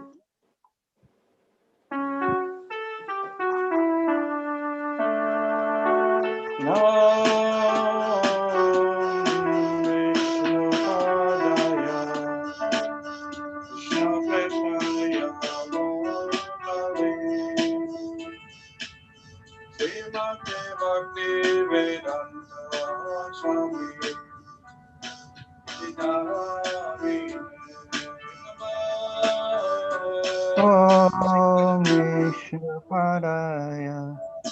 Krishna. I don't think it's only one person.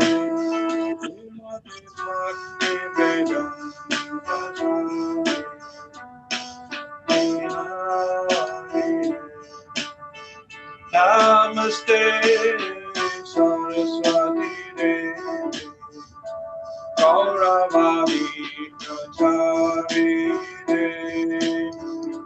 Nirvishesha Shunyavadi Ashatyaleshadavadi Namaste Saraswati Devi Gauravani Prachari Nirvishesha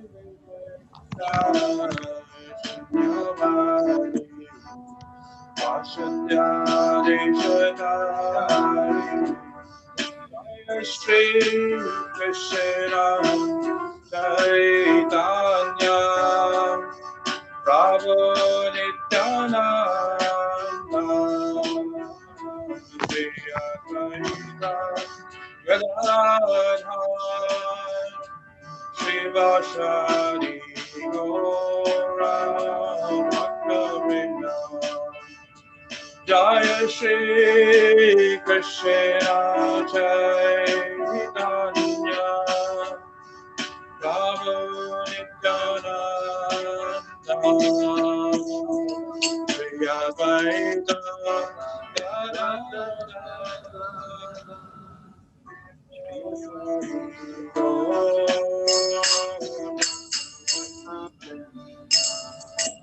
Hare Krishna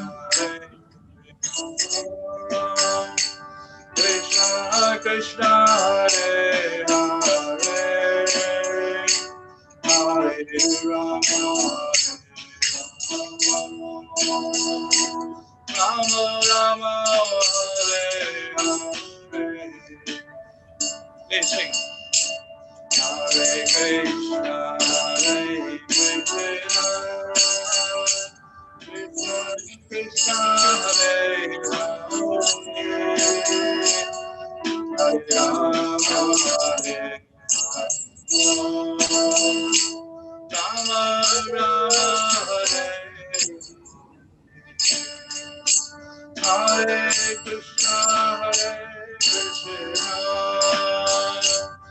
Krishna Krishna Hare Hare Hare Rama Hare Rama Rama Hare Hare Krishna Krishna Krishna Hare Hare Hare Rama Rama Rama Hare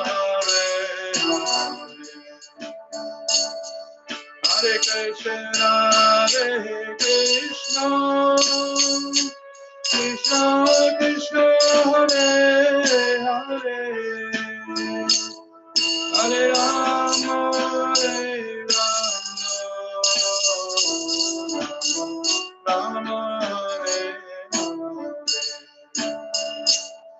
Hare Krishna Krishna Hare Hare Hare Rama Krishna Krishna Hare Hare Hare Rama Rama Hare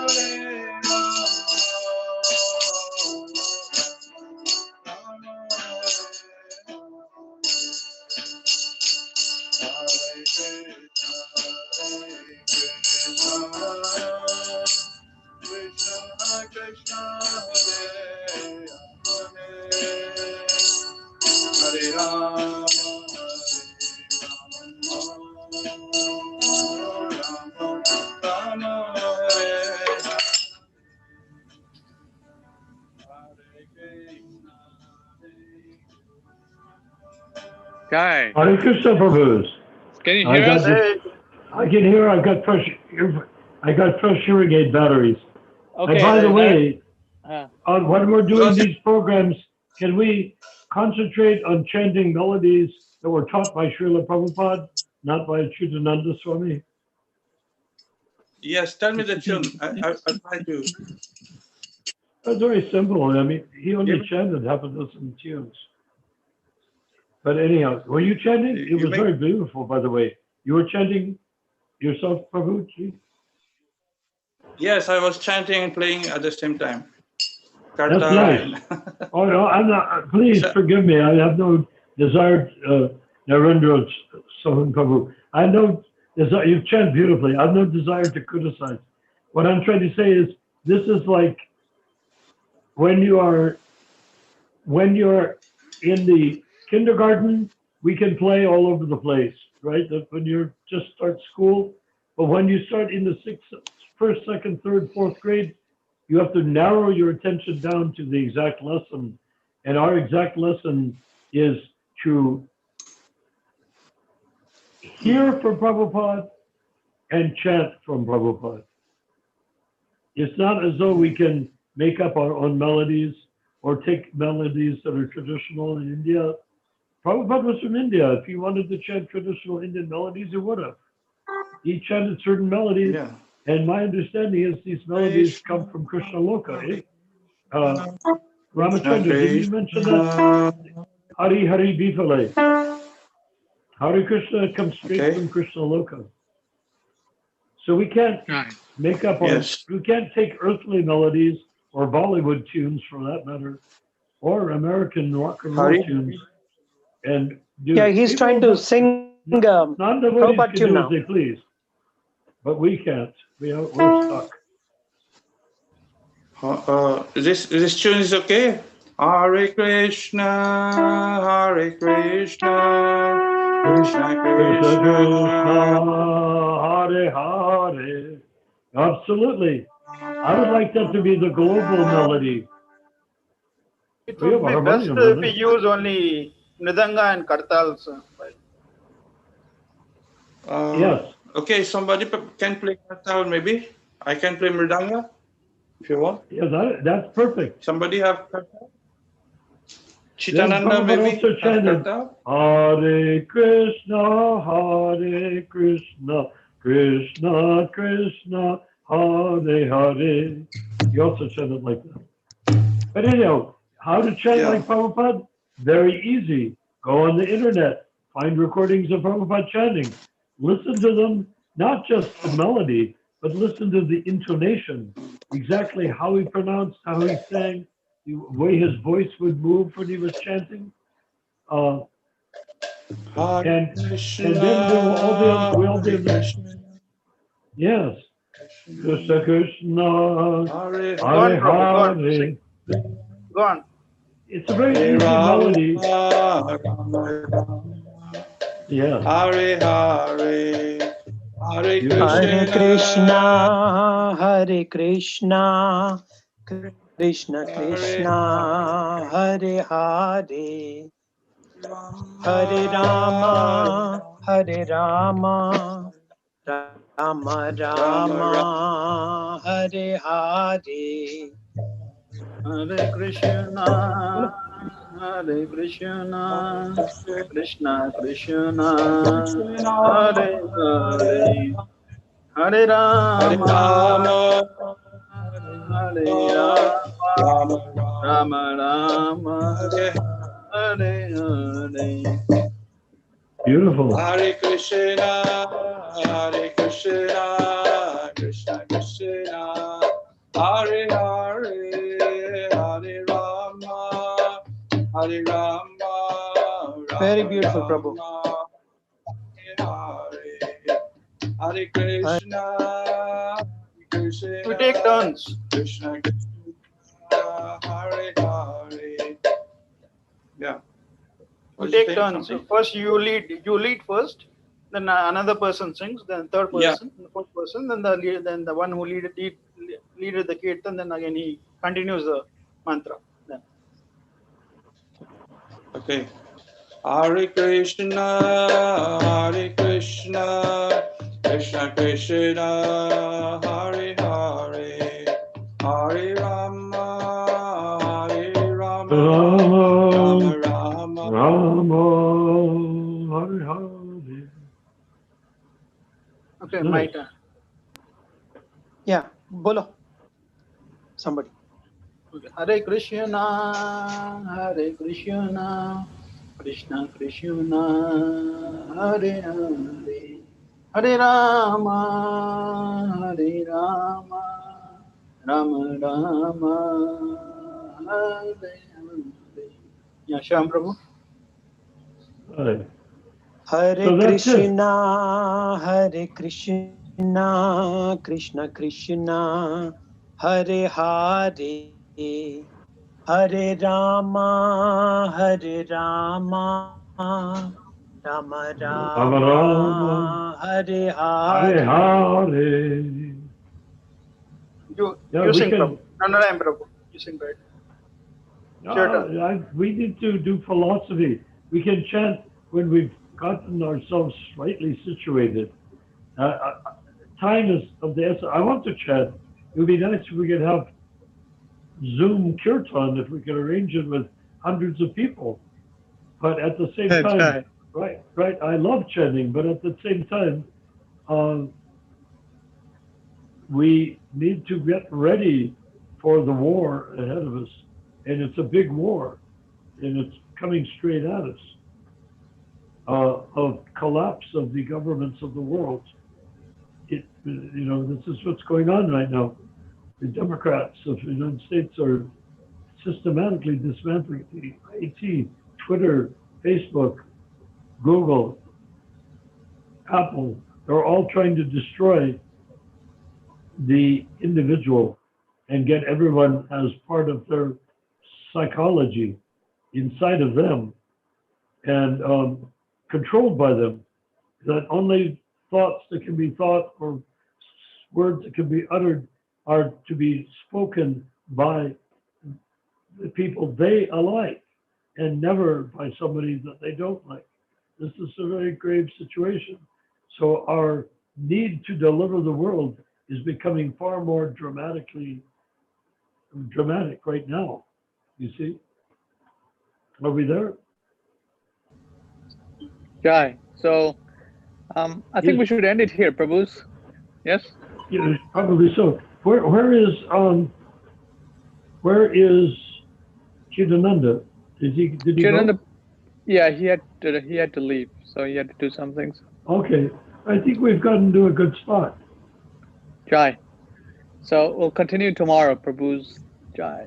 And our Bengali saint, he had to go to work, I would imagine, right? Yes. Yep.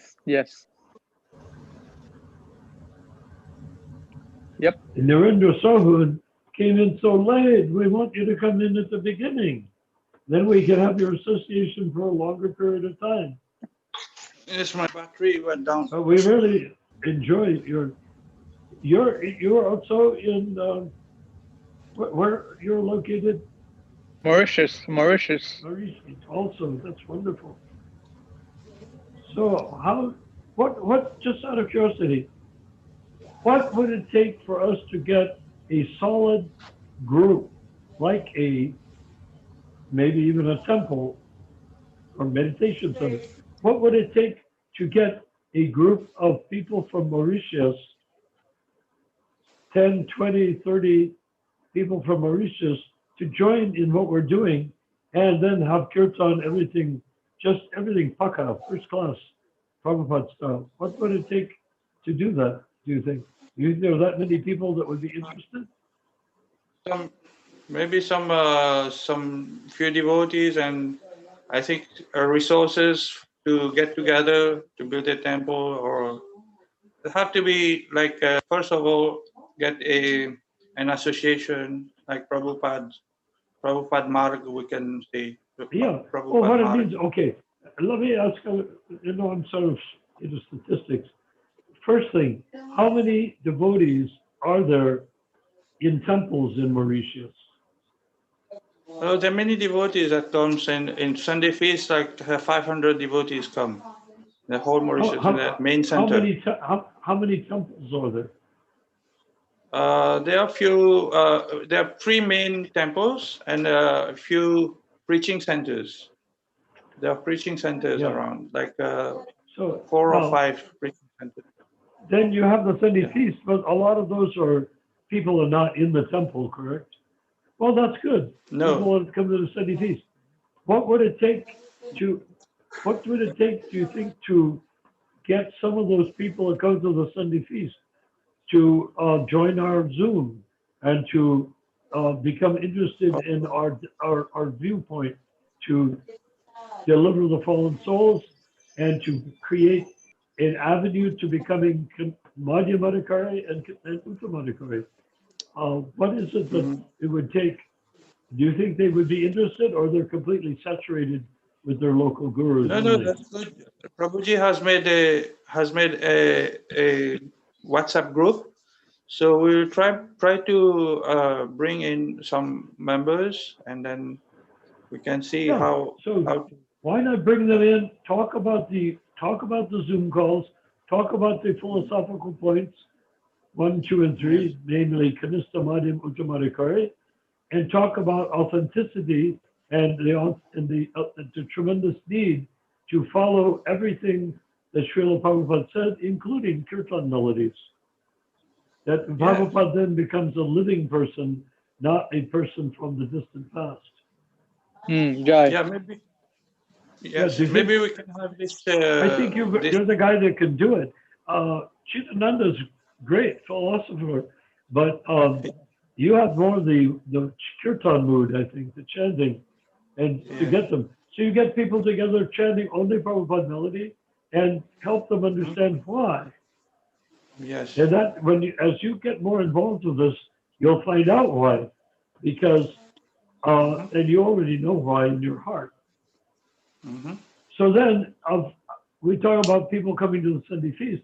How many people had been in temples in Mauritius and left because they were discouraged? Or we have a big festival on Krishna Janmashtami, where 25 to 30,000 people come to the temple on that In day. Mauritius. Yes, Krishna Janmashtami. So it is very Really? famous But are there for the that many festival. Hindus in Mauritius? Not only Hindus, it's all many nation, many people come from other, Really? it's a Well, general public. that sounds excellent. 30,000 people in one temple. So if there are three main temples, then there are about 50,000, something like that.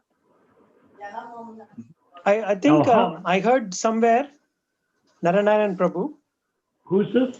I heard somewhere that Prabhupada said that Mauritius is going to be the first country That will be I completely believe he Krishna did say, conscious. yes. Yeah. Well, if Prabhupada said that, then it's already possible. It's already done. It is simply we're waiting to see it happen. But Right. it's already the first Krishna conscious nation, now separated only by time. So let's bring the time very much into a crunch. Let's make the time now rather than some other time, as soon as possible. Okay, What's now the how many people had been living in the temples and then went away because they became discouraged? They didn't like what was happening in the temple. I was personally living in the temple for 25 years. I've been doing service, but not in one temple. I've been traveling and to many temples. So there was some about but you know what I 50 mean? devotees. Are there people that became discouraged because they didn't think what they were being taught was enough? Yes. No, Oh, nobody was discouraged, Prabhu. That's what Nobody we need to find, left. is people who feel that they were not given the whole story, that they were given enough to stay there and to follow the regulative principles and to attend the program and to take prasadam.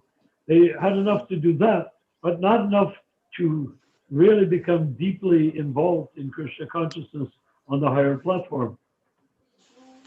Yes, devotees are, very money-minded. Sometimes, they give more attention to the income of the temple than to give That's what we the don't need to devotee. worry. Let them do it. I have no problem with them doing that.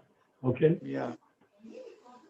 No, but devotees care are missing. Devotees care, like devotees that can live in a community, in a farm, and We like that. just want, we don't want the people that want money for the temple. We want people that are looking for Krishna and have not found enough of Krishna in the temple. You see what I mean? We want to skim the cream from the top of the milk. And we want to say to people, you want the real thing? Well, come on, we're doing the real thing.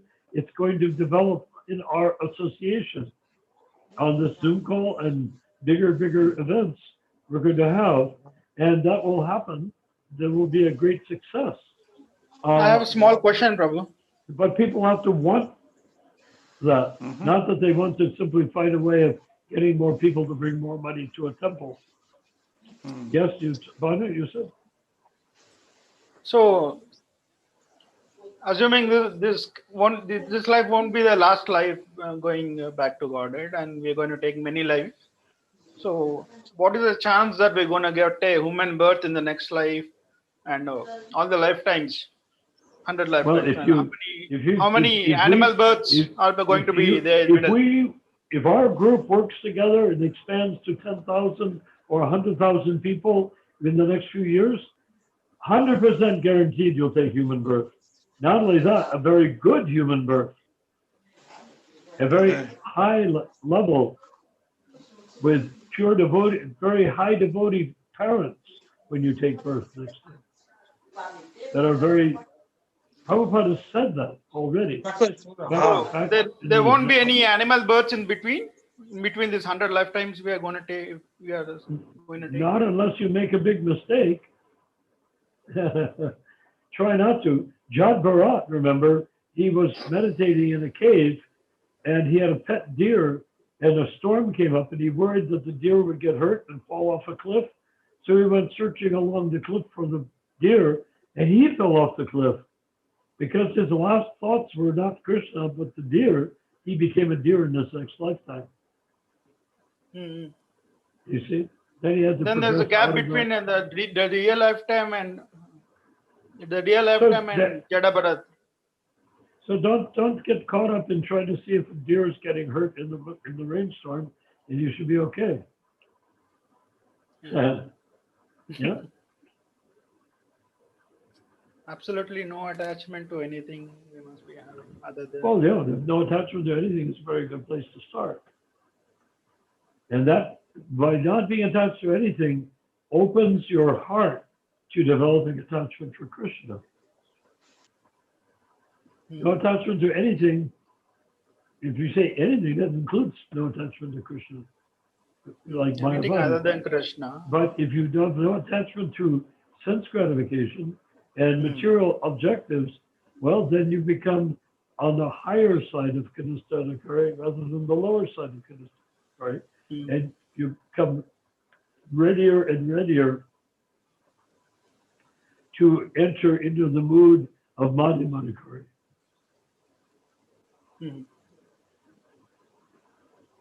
Makes sense? Yeah. We're all in this together. And right now we're a bunch of strangers that are talking on a theme that we all like, Krishna consciousness, and how to heal and how to come out of the Maya of ISKCON. And so what we're saying is, as time goes on, we'll become closer and closer brothers. Shravan Prabhu wants to say something. Shravan Prabhu wants to say something. Who's what to say? May I quote Prabhu about what you were talking from Bhagavatam? Who's talking now? Shravan Prabhu. Shravan. Oh, Shravan. Haribol. Yeah.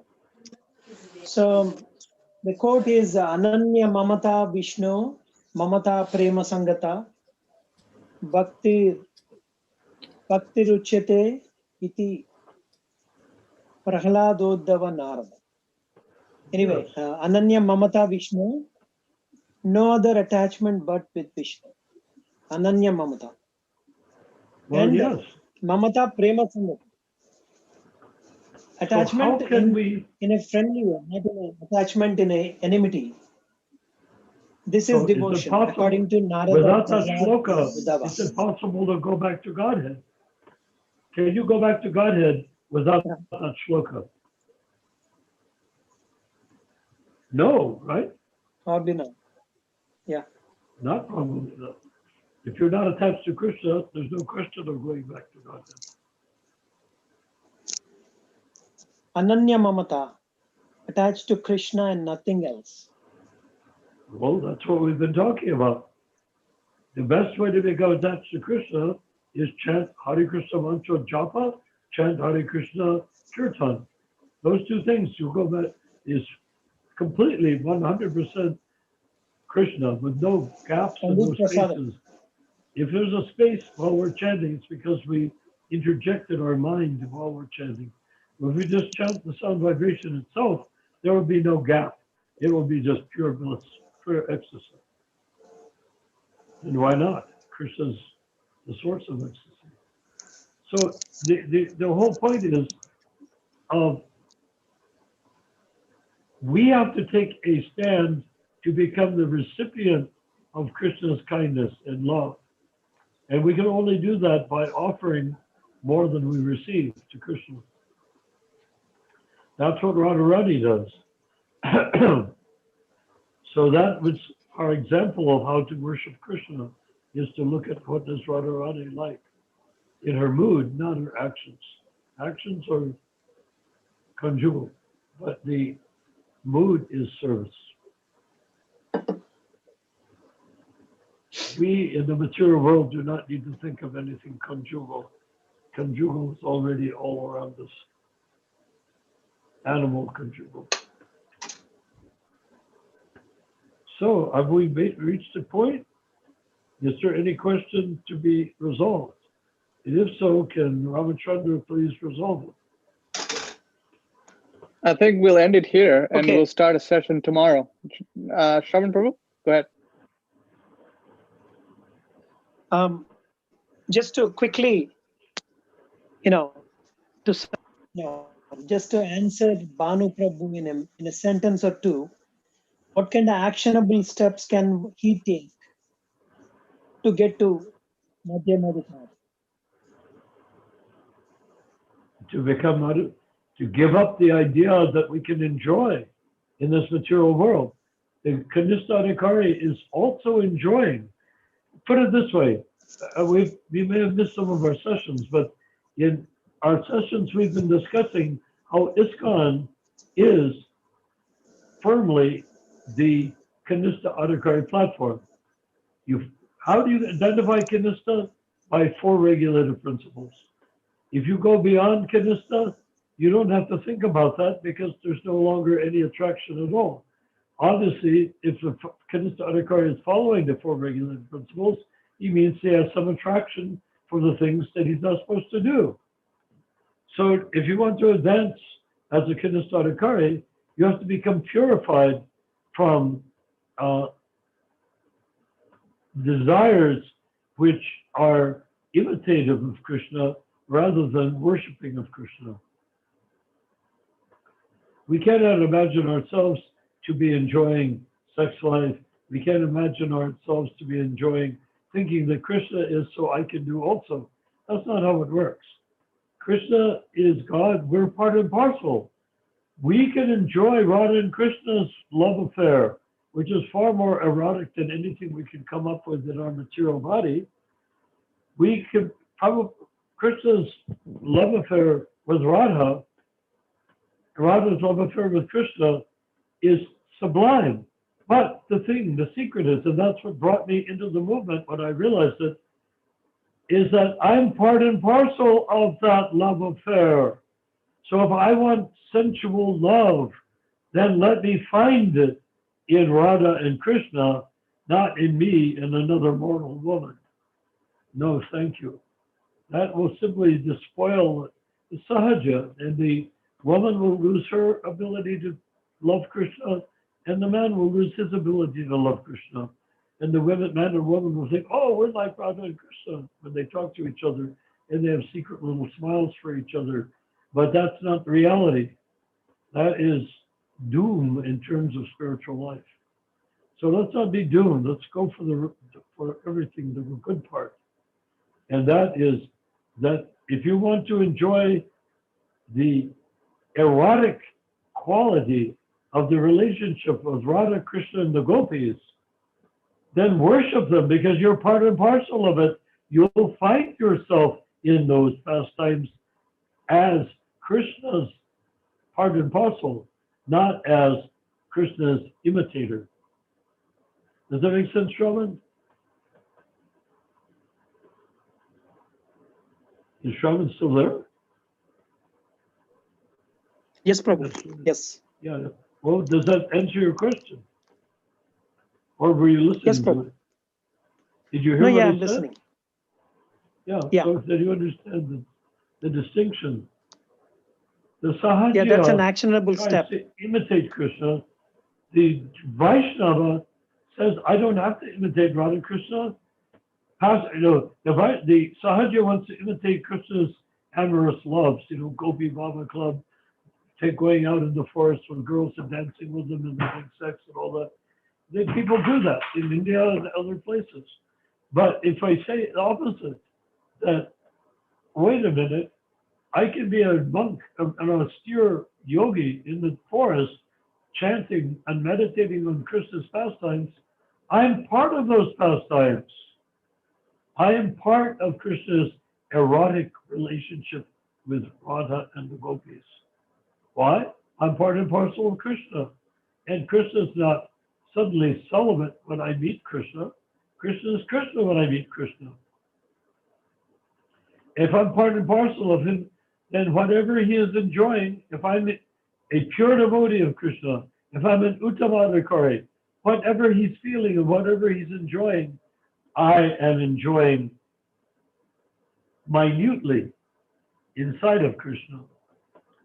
So we don't have to imitate Krishna in this material world or any other worlds. We identify that I am part of Krishna's loving pastime that was Radharani. There is no higher love. Why am I trying to imitate on planet Earth? Does that make sense? Shravan Prabhu? Hello? Shravan? Hare Yes, Krishna, Prabhu. Shravan. Yes, of course. If I ask you, why don't Can you- you say something? It sounds like you weren't even Oh, there. thank you. I mean, am I wasting my time? No, it takes time for me to get to the button Oh, I see. We're contemplating. because I have to go to two screens. Yeah. Okay, I apologize, and I misunderstood. And what you were doing is trying to fathom the concept, and that's wonderful. I shouldn't have interrupted you. Okay, so I think we'll end it here. Bhanu, Go ahead. are you proud of Uncle Shravan coming along nicely with his Krishna consciousness? Yeah, he has been guiding me since I come to Krishna consciousness. We exchange ideas and Yes, we talk about Krishna. But, It's been but really let us nice always also. remember that any ideas that we exchange must be within Srila Prabhupada. In other words, his consciousness Of course. is the source of our consciousness. Yes, totally, Prabhu. He's a via medium. Again, remember, Prabhu? Prabhu, what is that guru's name that initiates on behalf of Prabhupada in LA? I'm trying to remember Swami? his name. Navayogendra, yeah. Navayogendra Swami. Okay, you approve him, right? But he also initiates for himself too. Okay, think so you for just him have to it's ask just him to initiate. You think it's a cool thing to do. Yeah, you can do it if you're not anxious to get initiated. The problem is, how can he guide you? What can he guide you? Once you're initiated, how can he guide you? It is clearly stated in the Nectar of Instruction about the Upanishadamrita that his guidance will be insufficient. He's not an Uttama Adhikari. He's not even a Madhyama Adhikari.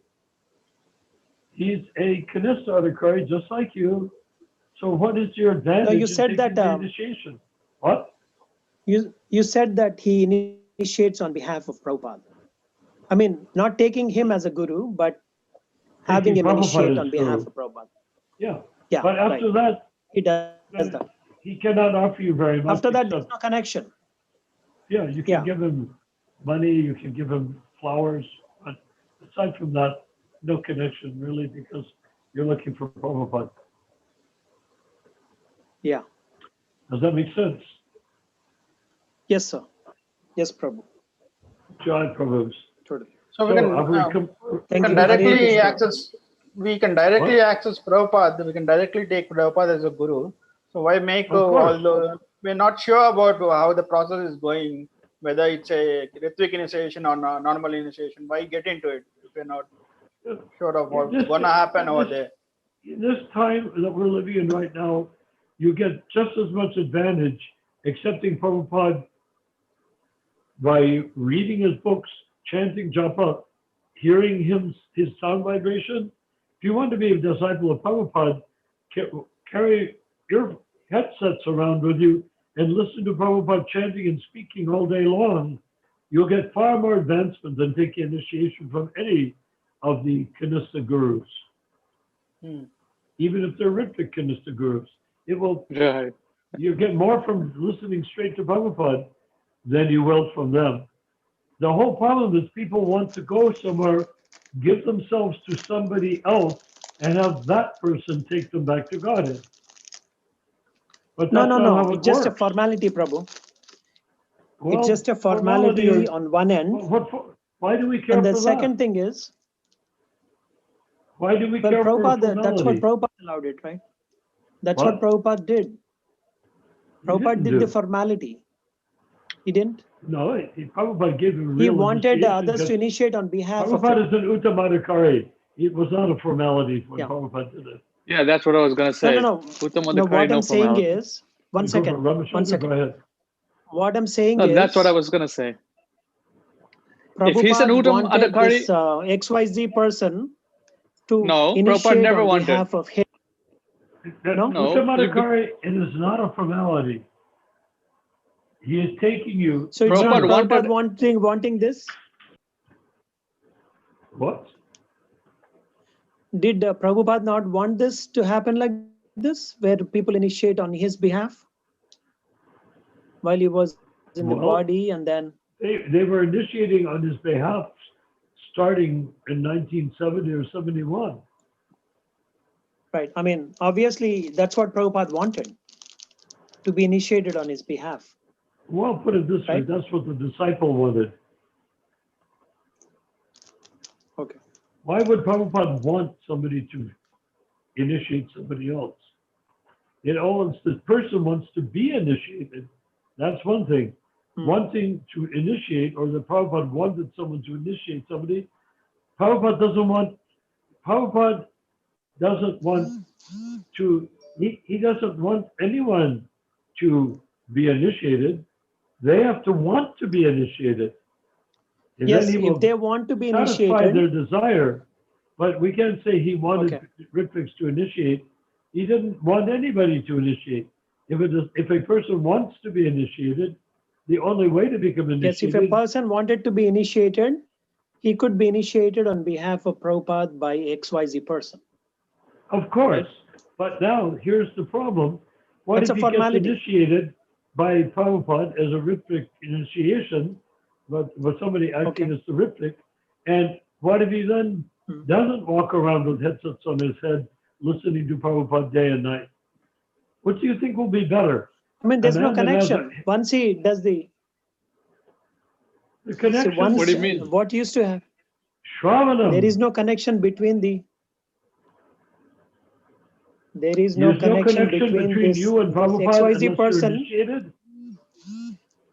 No. I'm sorry. What I'm saying is, the person who is doing initiation on behalf of Prabhupada, that person is just doing a ceremony. He's not involved in anything. Well, so that is. What's the So advantage? he's doing that. So that's Even just though a a person- formality. Formality. So what So are- he feels like, What do we okay, I have care for entered this. formalities? It's like getting married is also a formality. Is that something we should do all the time?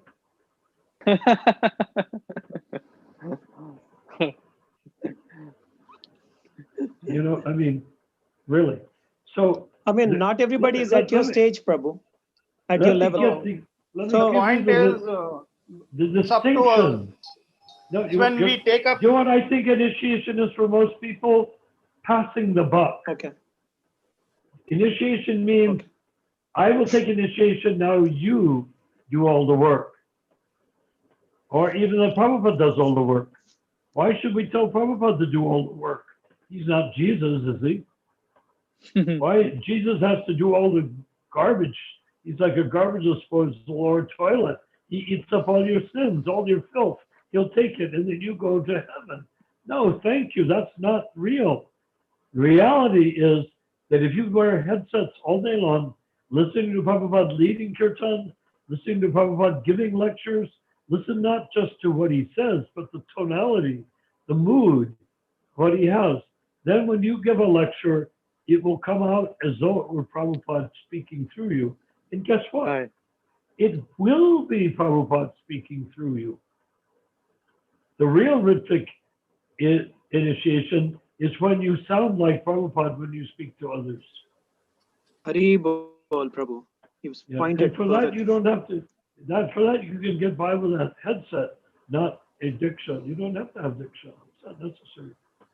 Have they become immersed in Prabhupada's sound vibration? Immerse others in Prabhupada's sound vibration. That is diksha.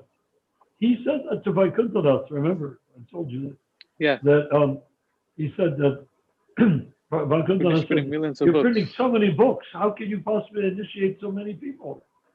And Prabhupada said, if they buy my book, read my book, study, enter the mood of what is in the book, practice what is in the book, perfect themselves in that, that is diksha, he said. That's the real diksha. My touch, Vaikuntha tells us, my touch, Prabhupada said, is only the formality. So we're acting like the formality is more real than reading Prabhupada's books and becoming absorbed in his state of mind. Why should we not become absorbed in Prabhupada's consciousness? Why do we want to simply be patted on the head by Prabhupada, your spiritual name is whatever? It doesn't matter. Yeah. Does that I make mean, sense? if anyone does that, listen to Prabhupada's lectures, conversation, read his letters, they get so much inspiration just by, Bhanu Prabhu knows about this. And that I know is about this. initiation. That is initiation. And I've tried to repeat this at ISKCON of Sacramento, but they don't really care, So, I shared with them letters many years ago about. Now the question is, if they don't care, they're not interested. Why don't they care? Ramachandra, why they don't they care because they're like sheep. Well, they're not interested in getting the real diamond. They haven't accepted Prabhupada as a guru. Why don't sheep care? They are just not looking. Blind. They just want to belong to the club. Yeah, the sheep are following the leader. That means they don't have to think for themselves. Mm-hmm. They do not have to be a philosopher at all, but to speak of an independent philosopher. All they have to do is quote. And most of the time they'll quote their guru quoting Prabhupada, which means incomplete quote of Prabhupada and large amount quote of guru, their guru. Right. I've had that. I had people, when I had my place, I had 5,000 square feet. Sometimes I had as many as 20, 35 people staying at my place, taking prasadam and practicing Krishna consciousness there. And then some people would come from initiated by other gurus, particularly women, and they would bring something up and I'd explore the idea with them. They said, well, my guru never told me that. I said, well, that's the complete story of what you just told me. Well, my guru didn't tell me that. So they're getting a fragment of what Prabhupada said. They accept it because their guru told them to accept it. But if I tell them something more, the fact that I was with Prabhupada, now maybe supposing that I was with Prabhupada when he says it, they will not accept it from me because it didn't come from their guru. You see? That's the disease. So recently, this guru business is not helpful. What is helpful is listening to Prabhupada himself. May I say something, Prabhu? And then if a guru comes up with the wrong Wait, answer, Shravan, wait, Shravan. Correct him. What? Go ahead, Shravan. Shravan wanted to say something. Yes. Oh, yeah, may I say something? Yes. Recently, I've been told that if you follow Prabhupada, that means you don't believe in parampara. Who said this? So it's like don't follow Prabhupada. Isn't Prabhupada in that's demoniac. What these people are, that's a new thing coming up now. Is Prabhupada in the parampara? No, basically. Yes or no? Yes, what they're saying is, yes. So why they so saying they no? claim that because we are not accepting the, guru, that's insufficient guru. Yeah. That's why they think you're not following parampara. They can think whatever the hell they want. Yeah, but exactly. Now, when they say that, what have they done? Haven't they sacrificed their independent philosopher status and handed it to their guru blindly? Their initiator who initiated them, they hand their own life, their own intelligence, their own philosophical capacity. In other words, being an independent philosopher, they give it up, sacrifice it to become a disciple of a man a few notches higher consciousness than themselves, but not significantly higher. Does that make sense? This whole thing Perfect is a sense disease. to me. Yeah, it is a very great disease. We have to get rid of the disease, which is giving up being an independent philosopher. You have a God-given right. God-given right means Krishna-given right to be an independent philosopher. What do you think the Krishna Loka is full of? Slaves? Brainwashed people? What do you think Krishna Loka is like? Everybody goes around saying, my teacher, my God, my guru, blah, blah, blah, blah. They don't. They're all independent philosophers, meaning each one of them has their exquisite, excellent relationship with Krishna in Krishna Loka, independent of anybody else in Krishna Loka. Oh, they form Right. groups. Don't get me wrong. Cowherd boys are cowherd boys. They herd the cows. That's not the point. But each cowherd boy is an individual, and his relationship with Krishna is individual. So how can somebody say you have to give this up and not ever be an individual again? That is next door to Mayavada philosophy. Give up your Yeah, what would you advantages to answer? somebody else. That's what all these bogus gurus, not our bogus gurus, our initiators, they're not bogus, they're just ridiculous. misguided. But I'm talking about these ones that have sex cults or whatever. They get people to say, you have to do whatever I say, you have to obey me.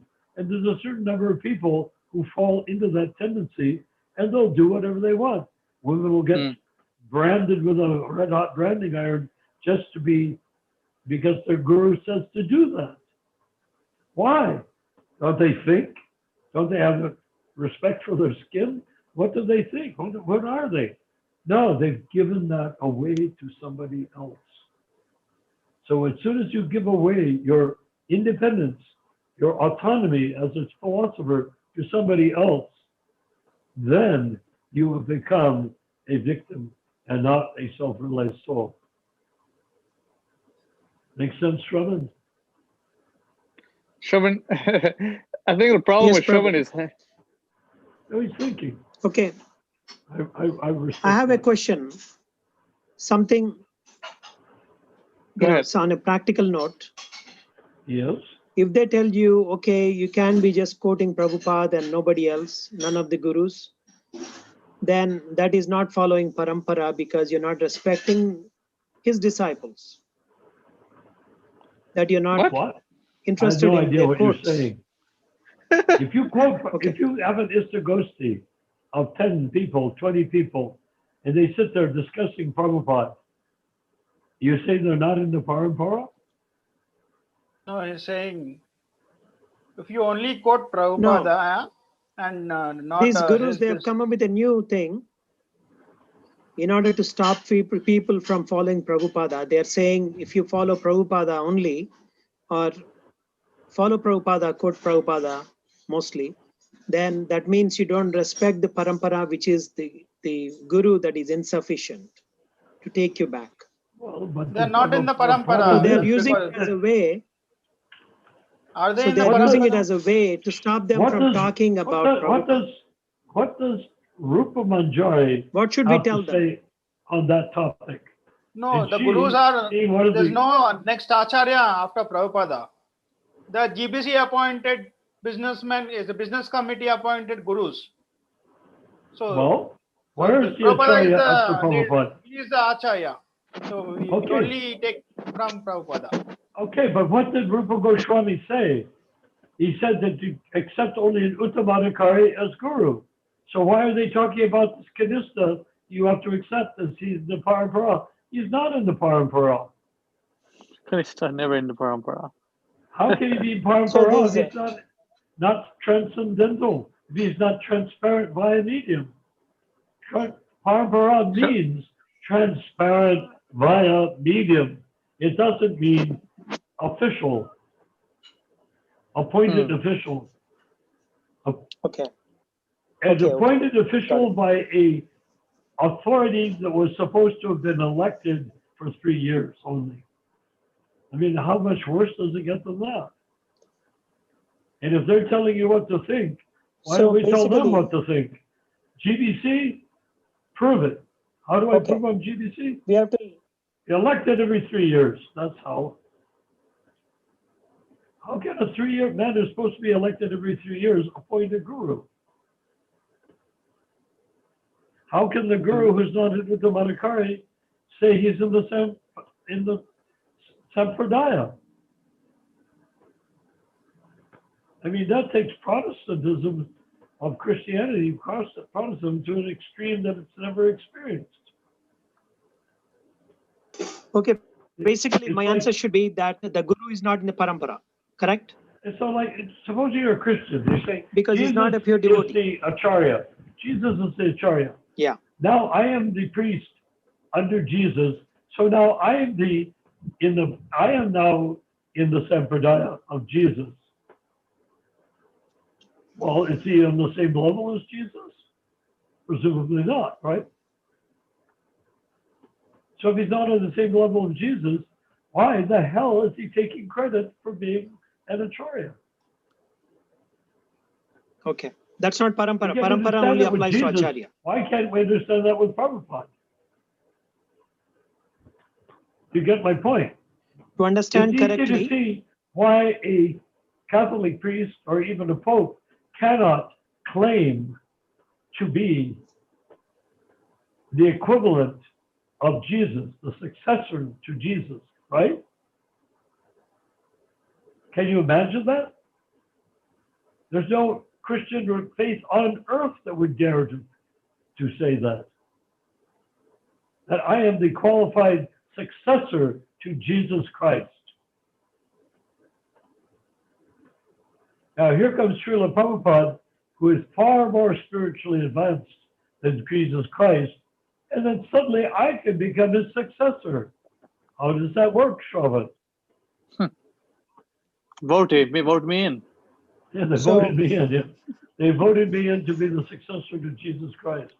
Well, that's what the Catholic Church So- does. They to vote for a understand pope. what you just said in one sentence, basically you're saying that unless somebody is an Acharya, a pure via medium, they are not in the disciplic succession, correct? Transparent by Yeah, medium. that's the basic idea. But the thing is that Okay. I So keep none of these asking a gurus are very in the- basic, simple question that's too simple for complicated people like our group here to answer. And that is, if another Acharya appeared in the line of disciplic succession, what would he offer that Prabhupada is not already completed? We're not trying to go on for 100 Yeah. million years.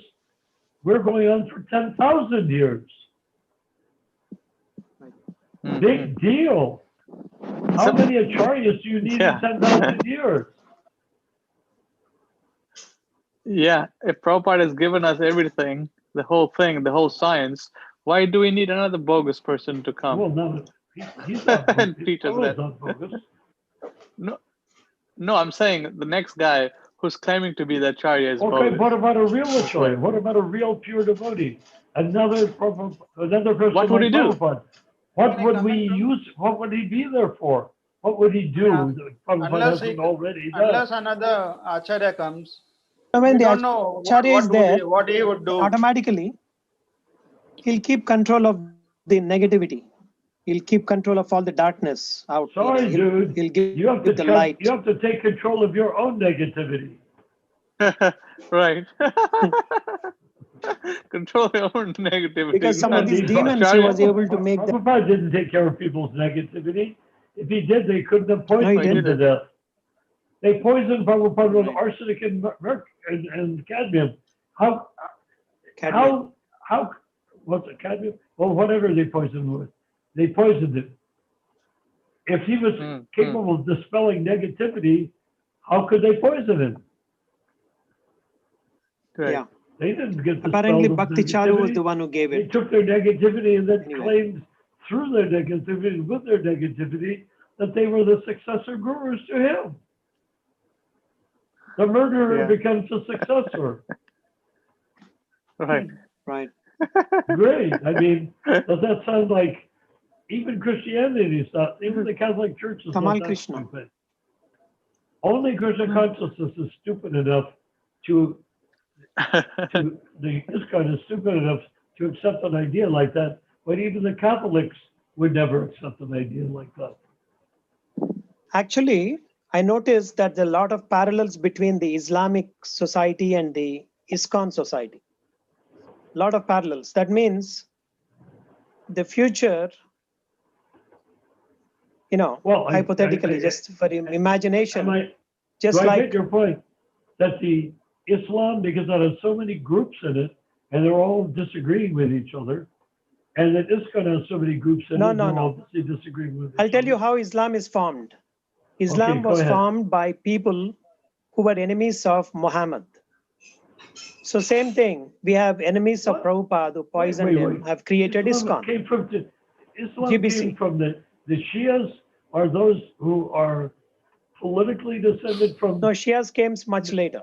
by family are The descended from Sunnis, Muhammad, and the Sunnis are those who are you know, spiritually descended from Muhammad. One is the nephew of Muhammad, and the others are disciples of Muhammad. But why are they hating Muhammad? well, they were enemies of Muhammad. Once Muhammad left the body, then these enemies of Muhammad took over Islam, and then they wrote the hadiths and all that. And then they said it is all a part of Quran. And then they went out, you know, killing in the name of Allah. And then they destroyed every child of Muhammad and grandchild, women and men. And then some ran away to India. He was given asylum by a king named Dahir, Raja Dahir. And then Muhammad Qasim came to Dahir and said he wants those people, he needs to kill them. So Dahir said, they're under my protection. And then he fought with him, but Maharaj Dahir lost the war. So Muhammad Qasim killed those people. To the Muslims, Okay. Muhammad Qasim is the hero. How could he be the hero? They killed their own prophet's children. How stupid these people are. Doesn't make any sense. Anyway, in ISKCON also same thing is going So on. did No he different. form the Shia or the Sunni? Killers of Prabhupada are heroes here. Who created Sunni? Who created Shia? Now Shia came separately. That's a separate story. Shia We're came only from talking about Sunni. From a relative, a grandson, I thought, or nephew of Muhammad. Now, we're not talking about Shia. That happened later. So the Sunnis came first? Yeah, Sunnis came first. So Shia is an offshoot of Islam. And basically, Shias, they go an extra mile to prove that they are real Islam by following through whatever it says in the Hadith. Hadith is the one written by the enemies of, you know, Muhammad. Hadith, it says that, you know, you can... Who's speaking Shravan. right now? Shravan, okay, go ahead. Shravan. Yeah. Yes. Anyway, I mean, so that means there should be terrorism also in ISKCON, right? Shouldn't there be, if there is terrorism in Islam? And recently I heard there were a couple of bombs that exploded inside the gate of in Mayapur temple. Really? Did you hear? It was an accidentally it happened because they were manufacturing these bombs to be put somewhere else that were occupied, like a building occupied in Calcutta by the Bangalore ISKCON people. So in order to, No, really? I think they were making these bombs to put it there. So once they vacate, they can go and occupy it. So basically they lost the case because whoever occupied it had the possession, something like that. Well, so they no. were planning to put bombs and get rid of them. And then when nobody's occupying the building, they'll go and occupy it, something like that. That was their plan.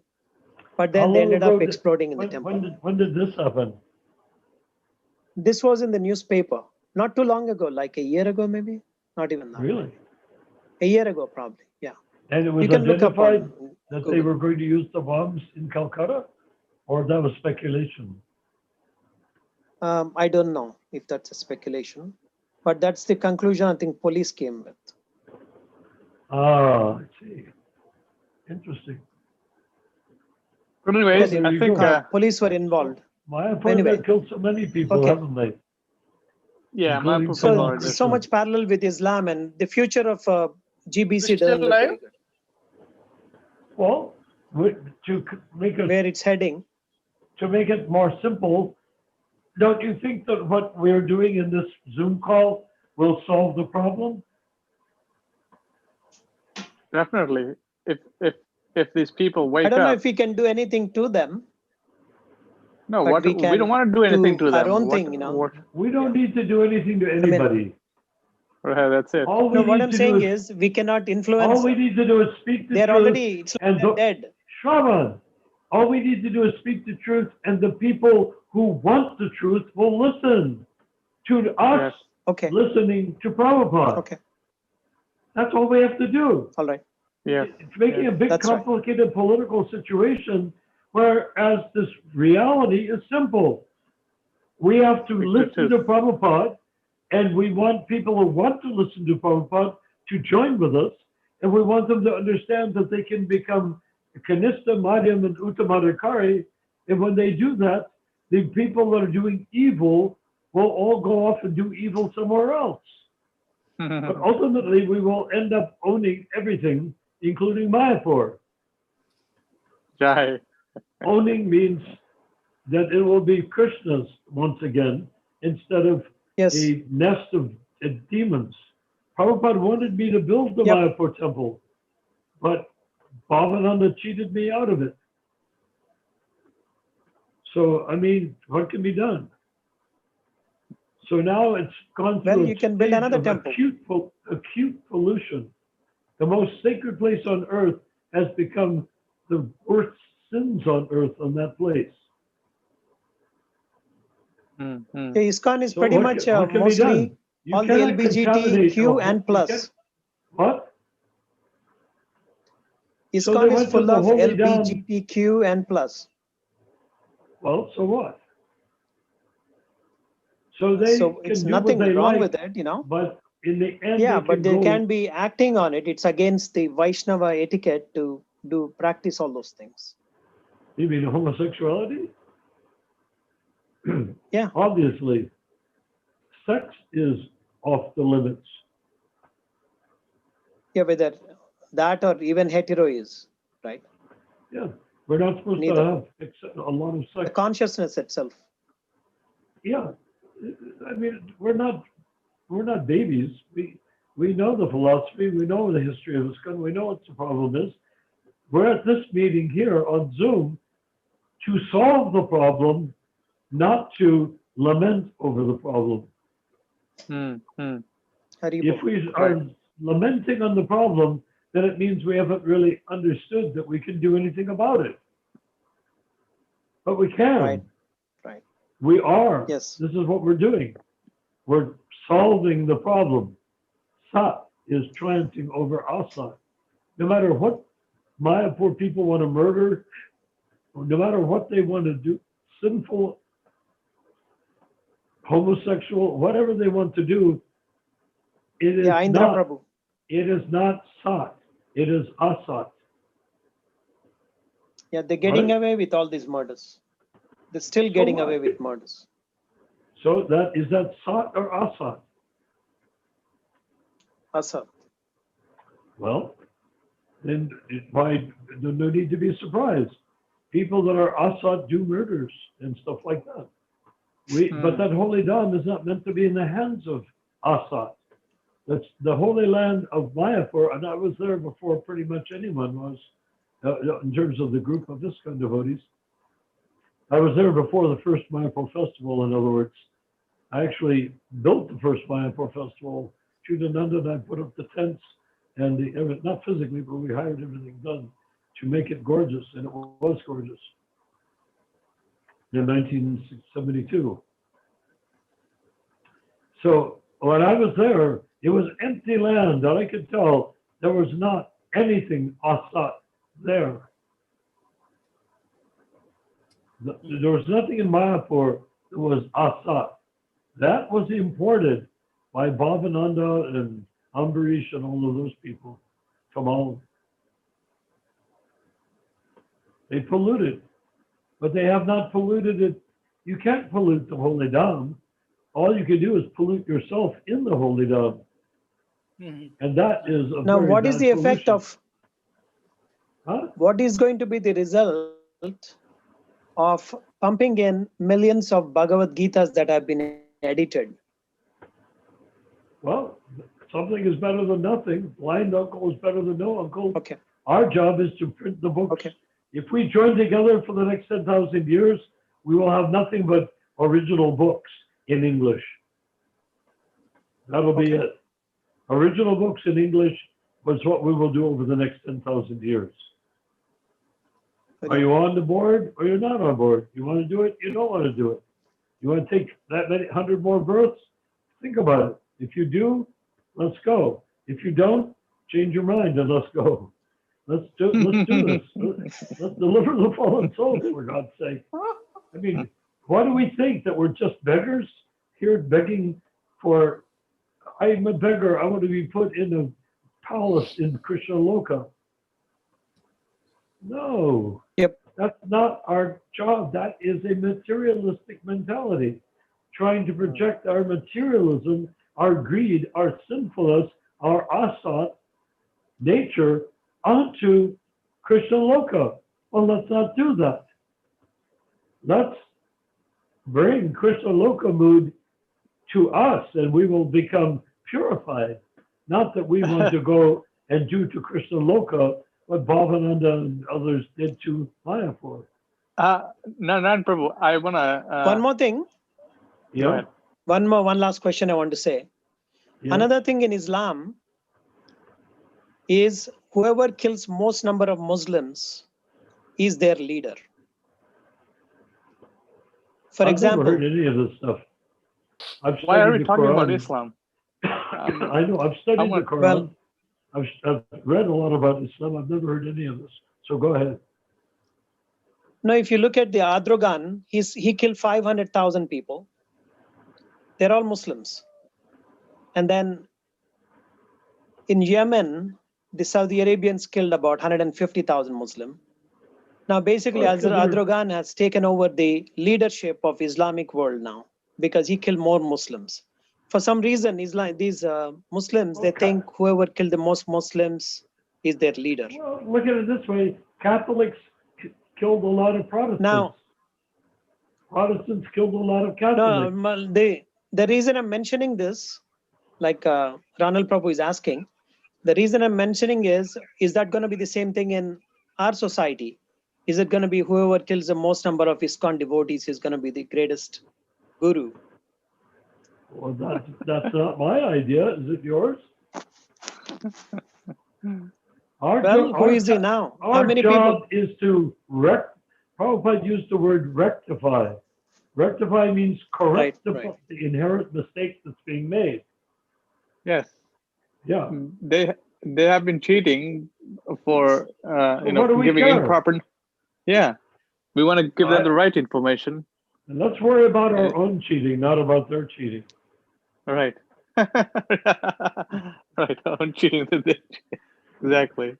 Exactly. So when we progress, they will lose power because the world needs Krishna consciousness as it is. The world needs Prabhupada as their Acharya. Why are we concerned about who's murdering who in Mayapur? Right, that's what I was going to say. There's no loss on either side. To put it the simply, murderers will go to the hellish planets, and the murdered will also go to the hellish planets, no doubt, too. Let's not worry about it. Let's just concentrate on what Prabhupada wanted and make it happen. the evil is carrying out their work without saying the evil is doing on their work, the murderers or whatever, without saying the good people are doing. So why should we be thinking about them? We should be carrying on doing our work, same way they are doing. Well, that's exactly right. And what is our work? Our work is to become a brotherhood. In German, Brüderhood. And what is a brotherhood?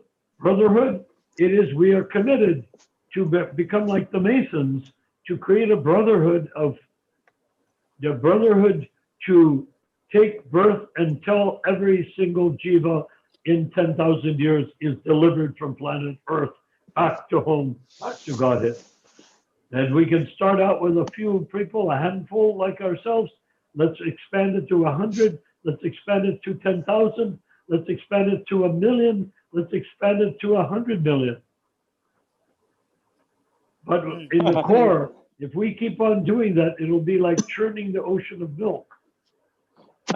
These Churn the videos ocean of that milk we have. and out will come the nectar. When they churned the ocean of milk, the nectar came out, right? And the demons and demigods fought over it. Oh, Prabhupada has actually done that. Right. ISKCON is the nectar of the churning of the ocean of milk. He came into the material world. He came into America. And he came into America and he turned it into created ISKCON as the ocean of milk, as the nectar from the ocean of milk. So that's what we need to do. Churn the ocean and come up with the nectar, which will be 10,000 years of us personally taking everybody by the hand and by the elbow and around the waist, taking them out of Maya, back to home, back to Godhead. If we can do that, we don't have to worry about, am I going to go back to Godhead this lifetime or maybe the next lifetime? Forget about it. Just deliver the fallen souls. And we don't have to worry about when we'll go back to Godhead. And from What another if Krishna point of view, says to you, Prabhu, what? at the end of this lifetime, Krishna says to you, I want you back, Naranarayan. You have done enough seva. That's enough. I want you to be with me. He's not going to do that, first of all. But if he did do that, I'll say, excuse me. No, I can't do it. If Krishna asks me to come back, I'll say, I can't. Because Prabhupada told me, if you chant, why not 100%? So I have to stay here and chant. Standing order. In that direction. I don't care if Krishna tells me. I care what Prabhupada tells me. Jai. I mean, if Krishna tells me that, he was just testing my resolve. He's just singing if I will do it or not. Oh yeah, I want to go back to Godhead. No, actually, Prabhupada said, and Krishna would you should serve Krishna. You want to go back to Godhead? Not in 1,000,000 years. Not in 1,000,000 years. If you can't do what Prabhupada asked and you want to go back to Godhead, not in 1,000,000 years. Your microphone, we cannot hear. Do what Prabhupada wanted, not what you want, not what I want, even Krishna says. Prabhu, we cannot hear you. Oh, we can't? No, it's Shavan Prabhu. What happened? No, we can hear you. Basically, Prabhupada said that you just serve Krishna.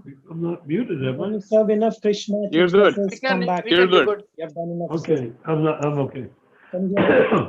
Okay, this will make sense. I mean, Can you hear? aren't I pointing? To me, it looks like I'm pointing out the obvious to people who already know the right answers. You know the answers to all of this. Why am I going on and on and on, telling you things that you already knew before you got on the Zoom call? It's just we don't want to accept it. We want to go back to Godhead, just like a little kid wants to go home. He wants to go party. No one can go back to God until they do enough seva. Yeah, I mean, once you do enough seva, then Krishna. Why are we fooling? Why are we pretending to fool ourselves and each other? It's ridiculous. Let's stick with the truth. We know what the truth is. Let's do it. Haribol. Yeah, that's what Haribol is right. Okay, is this a good note for us to walk off the stage? I think so. There was a lot of interactive discussions today. Yeah. So. Ramachandra, every time we have a conversation, you come to the reasonable, remember the door knobbing? We come to the reasonable conclusion it's time to stop, right? It's enough. You will say, you have tremendous good instinct. Now is the time, we finished everything, we talked about everything, now it's time to stop. Then what happens is door knobbing. Right, Remember right. We doorknobbing? talked. Yes, we talked about this today. Yes. Yeah. Why not tell the others what doorknobbing is? Well, doorknobbing, to put it simply, is that when we're about to end, that's when the real discussion starts. Yeah, we're ready to. We have our hand on the doorknob, ready to walk out the door. Suddenly, we have all those things we want to hear, what we want to say, we want to share, we want to learn, with our hand on the doorknob to go out the door.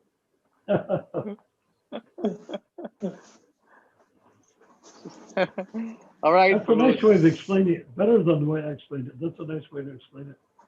Which way? Oh, that for our meeting, it's like we have our hand on the door ready to leave, but now we have something to say. All right, I'll end it here, Prabhu. Okay, only you Okay. can end it. Thank you, Prabhu. Thank you for being a host. Jai Prabhu. Jai Hare Prabhu, Krishna.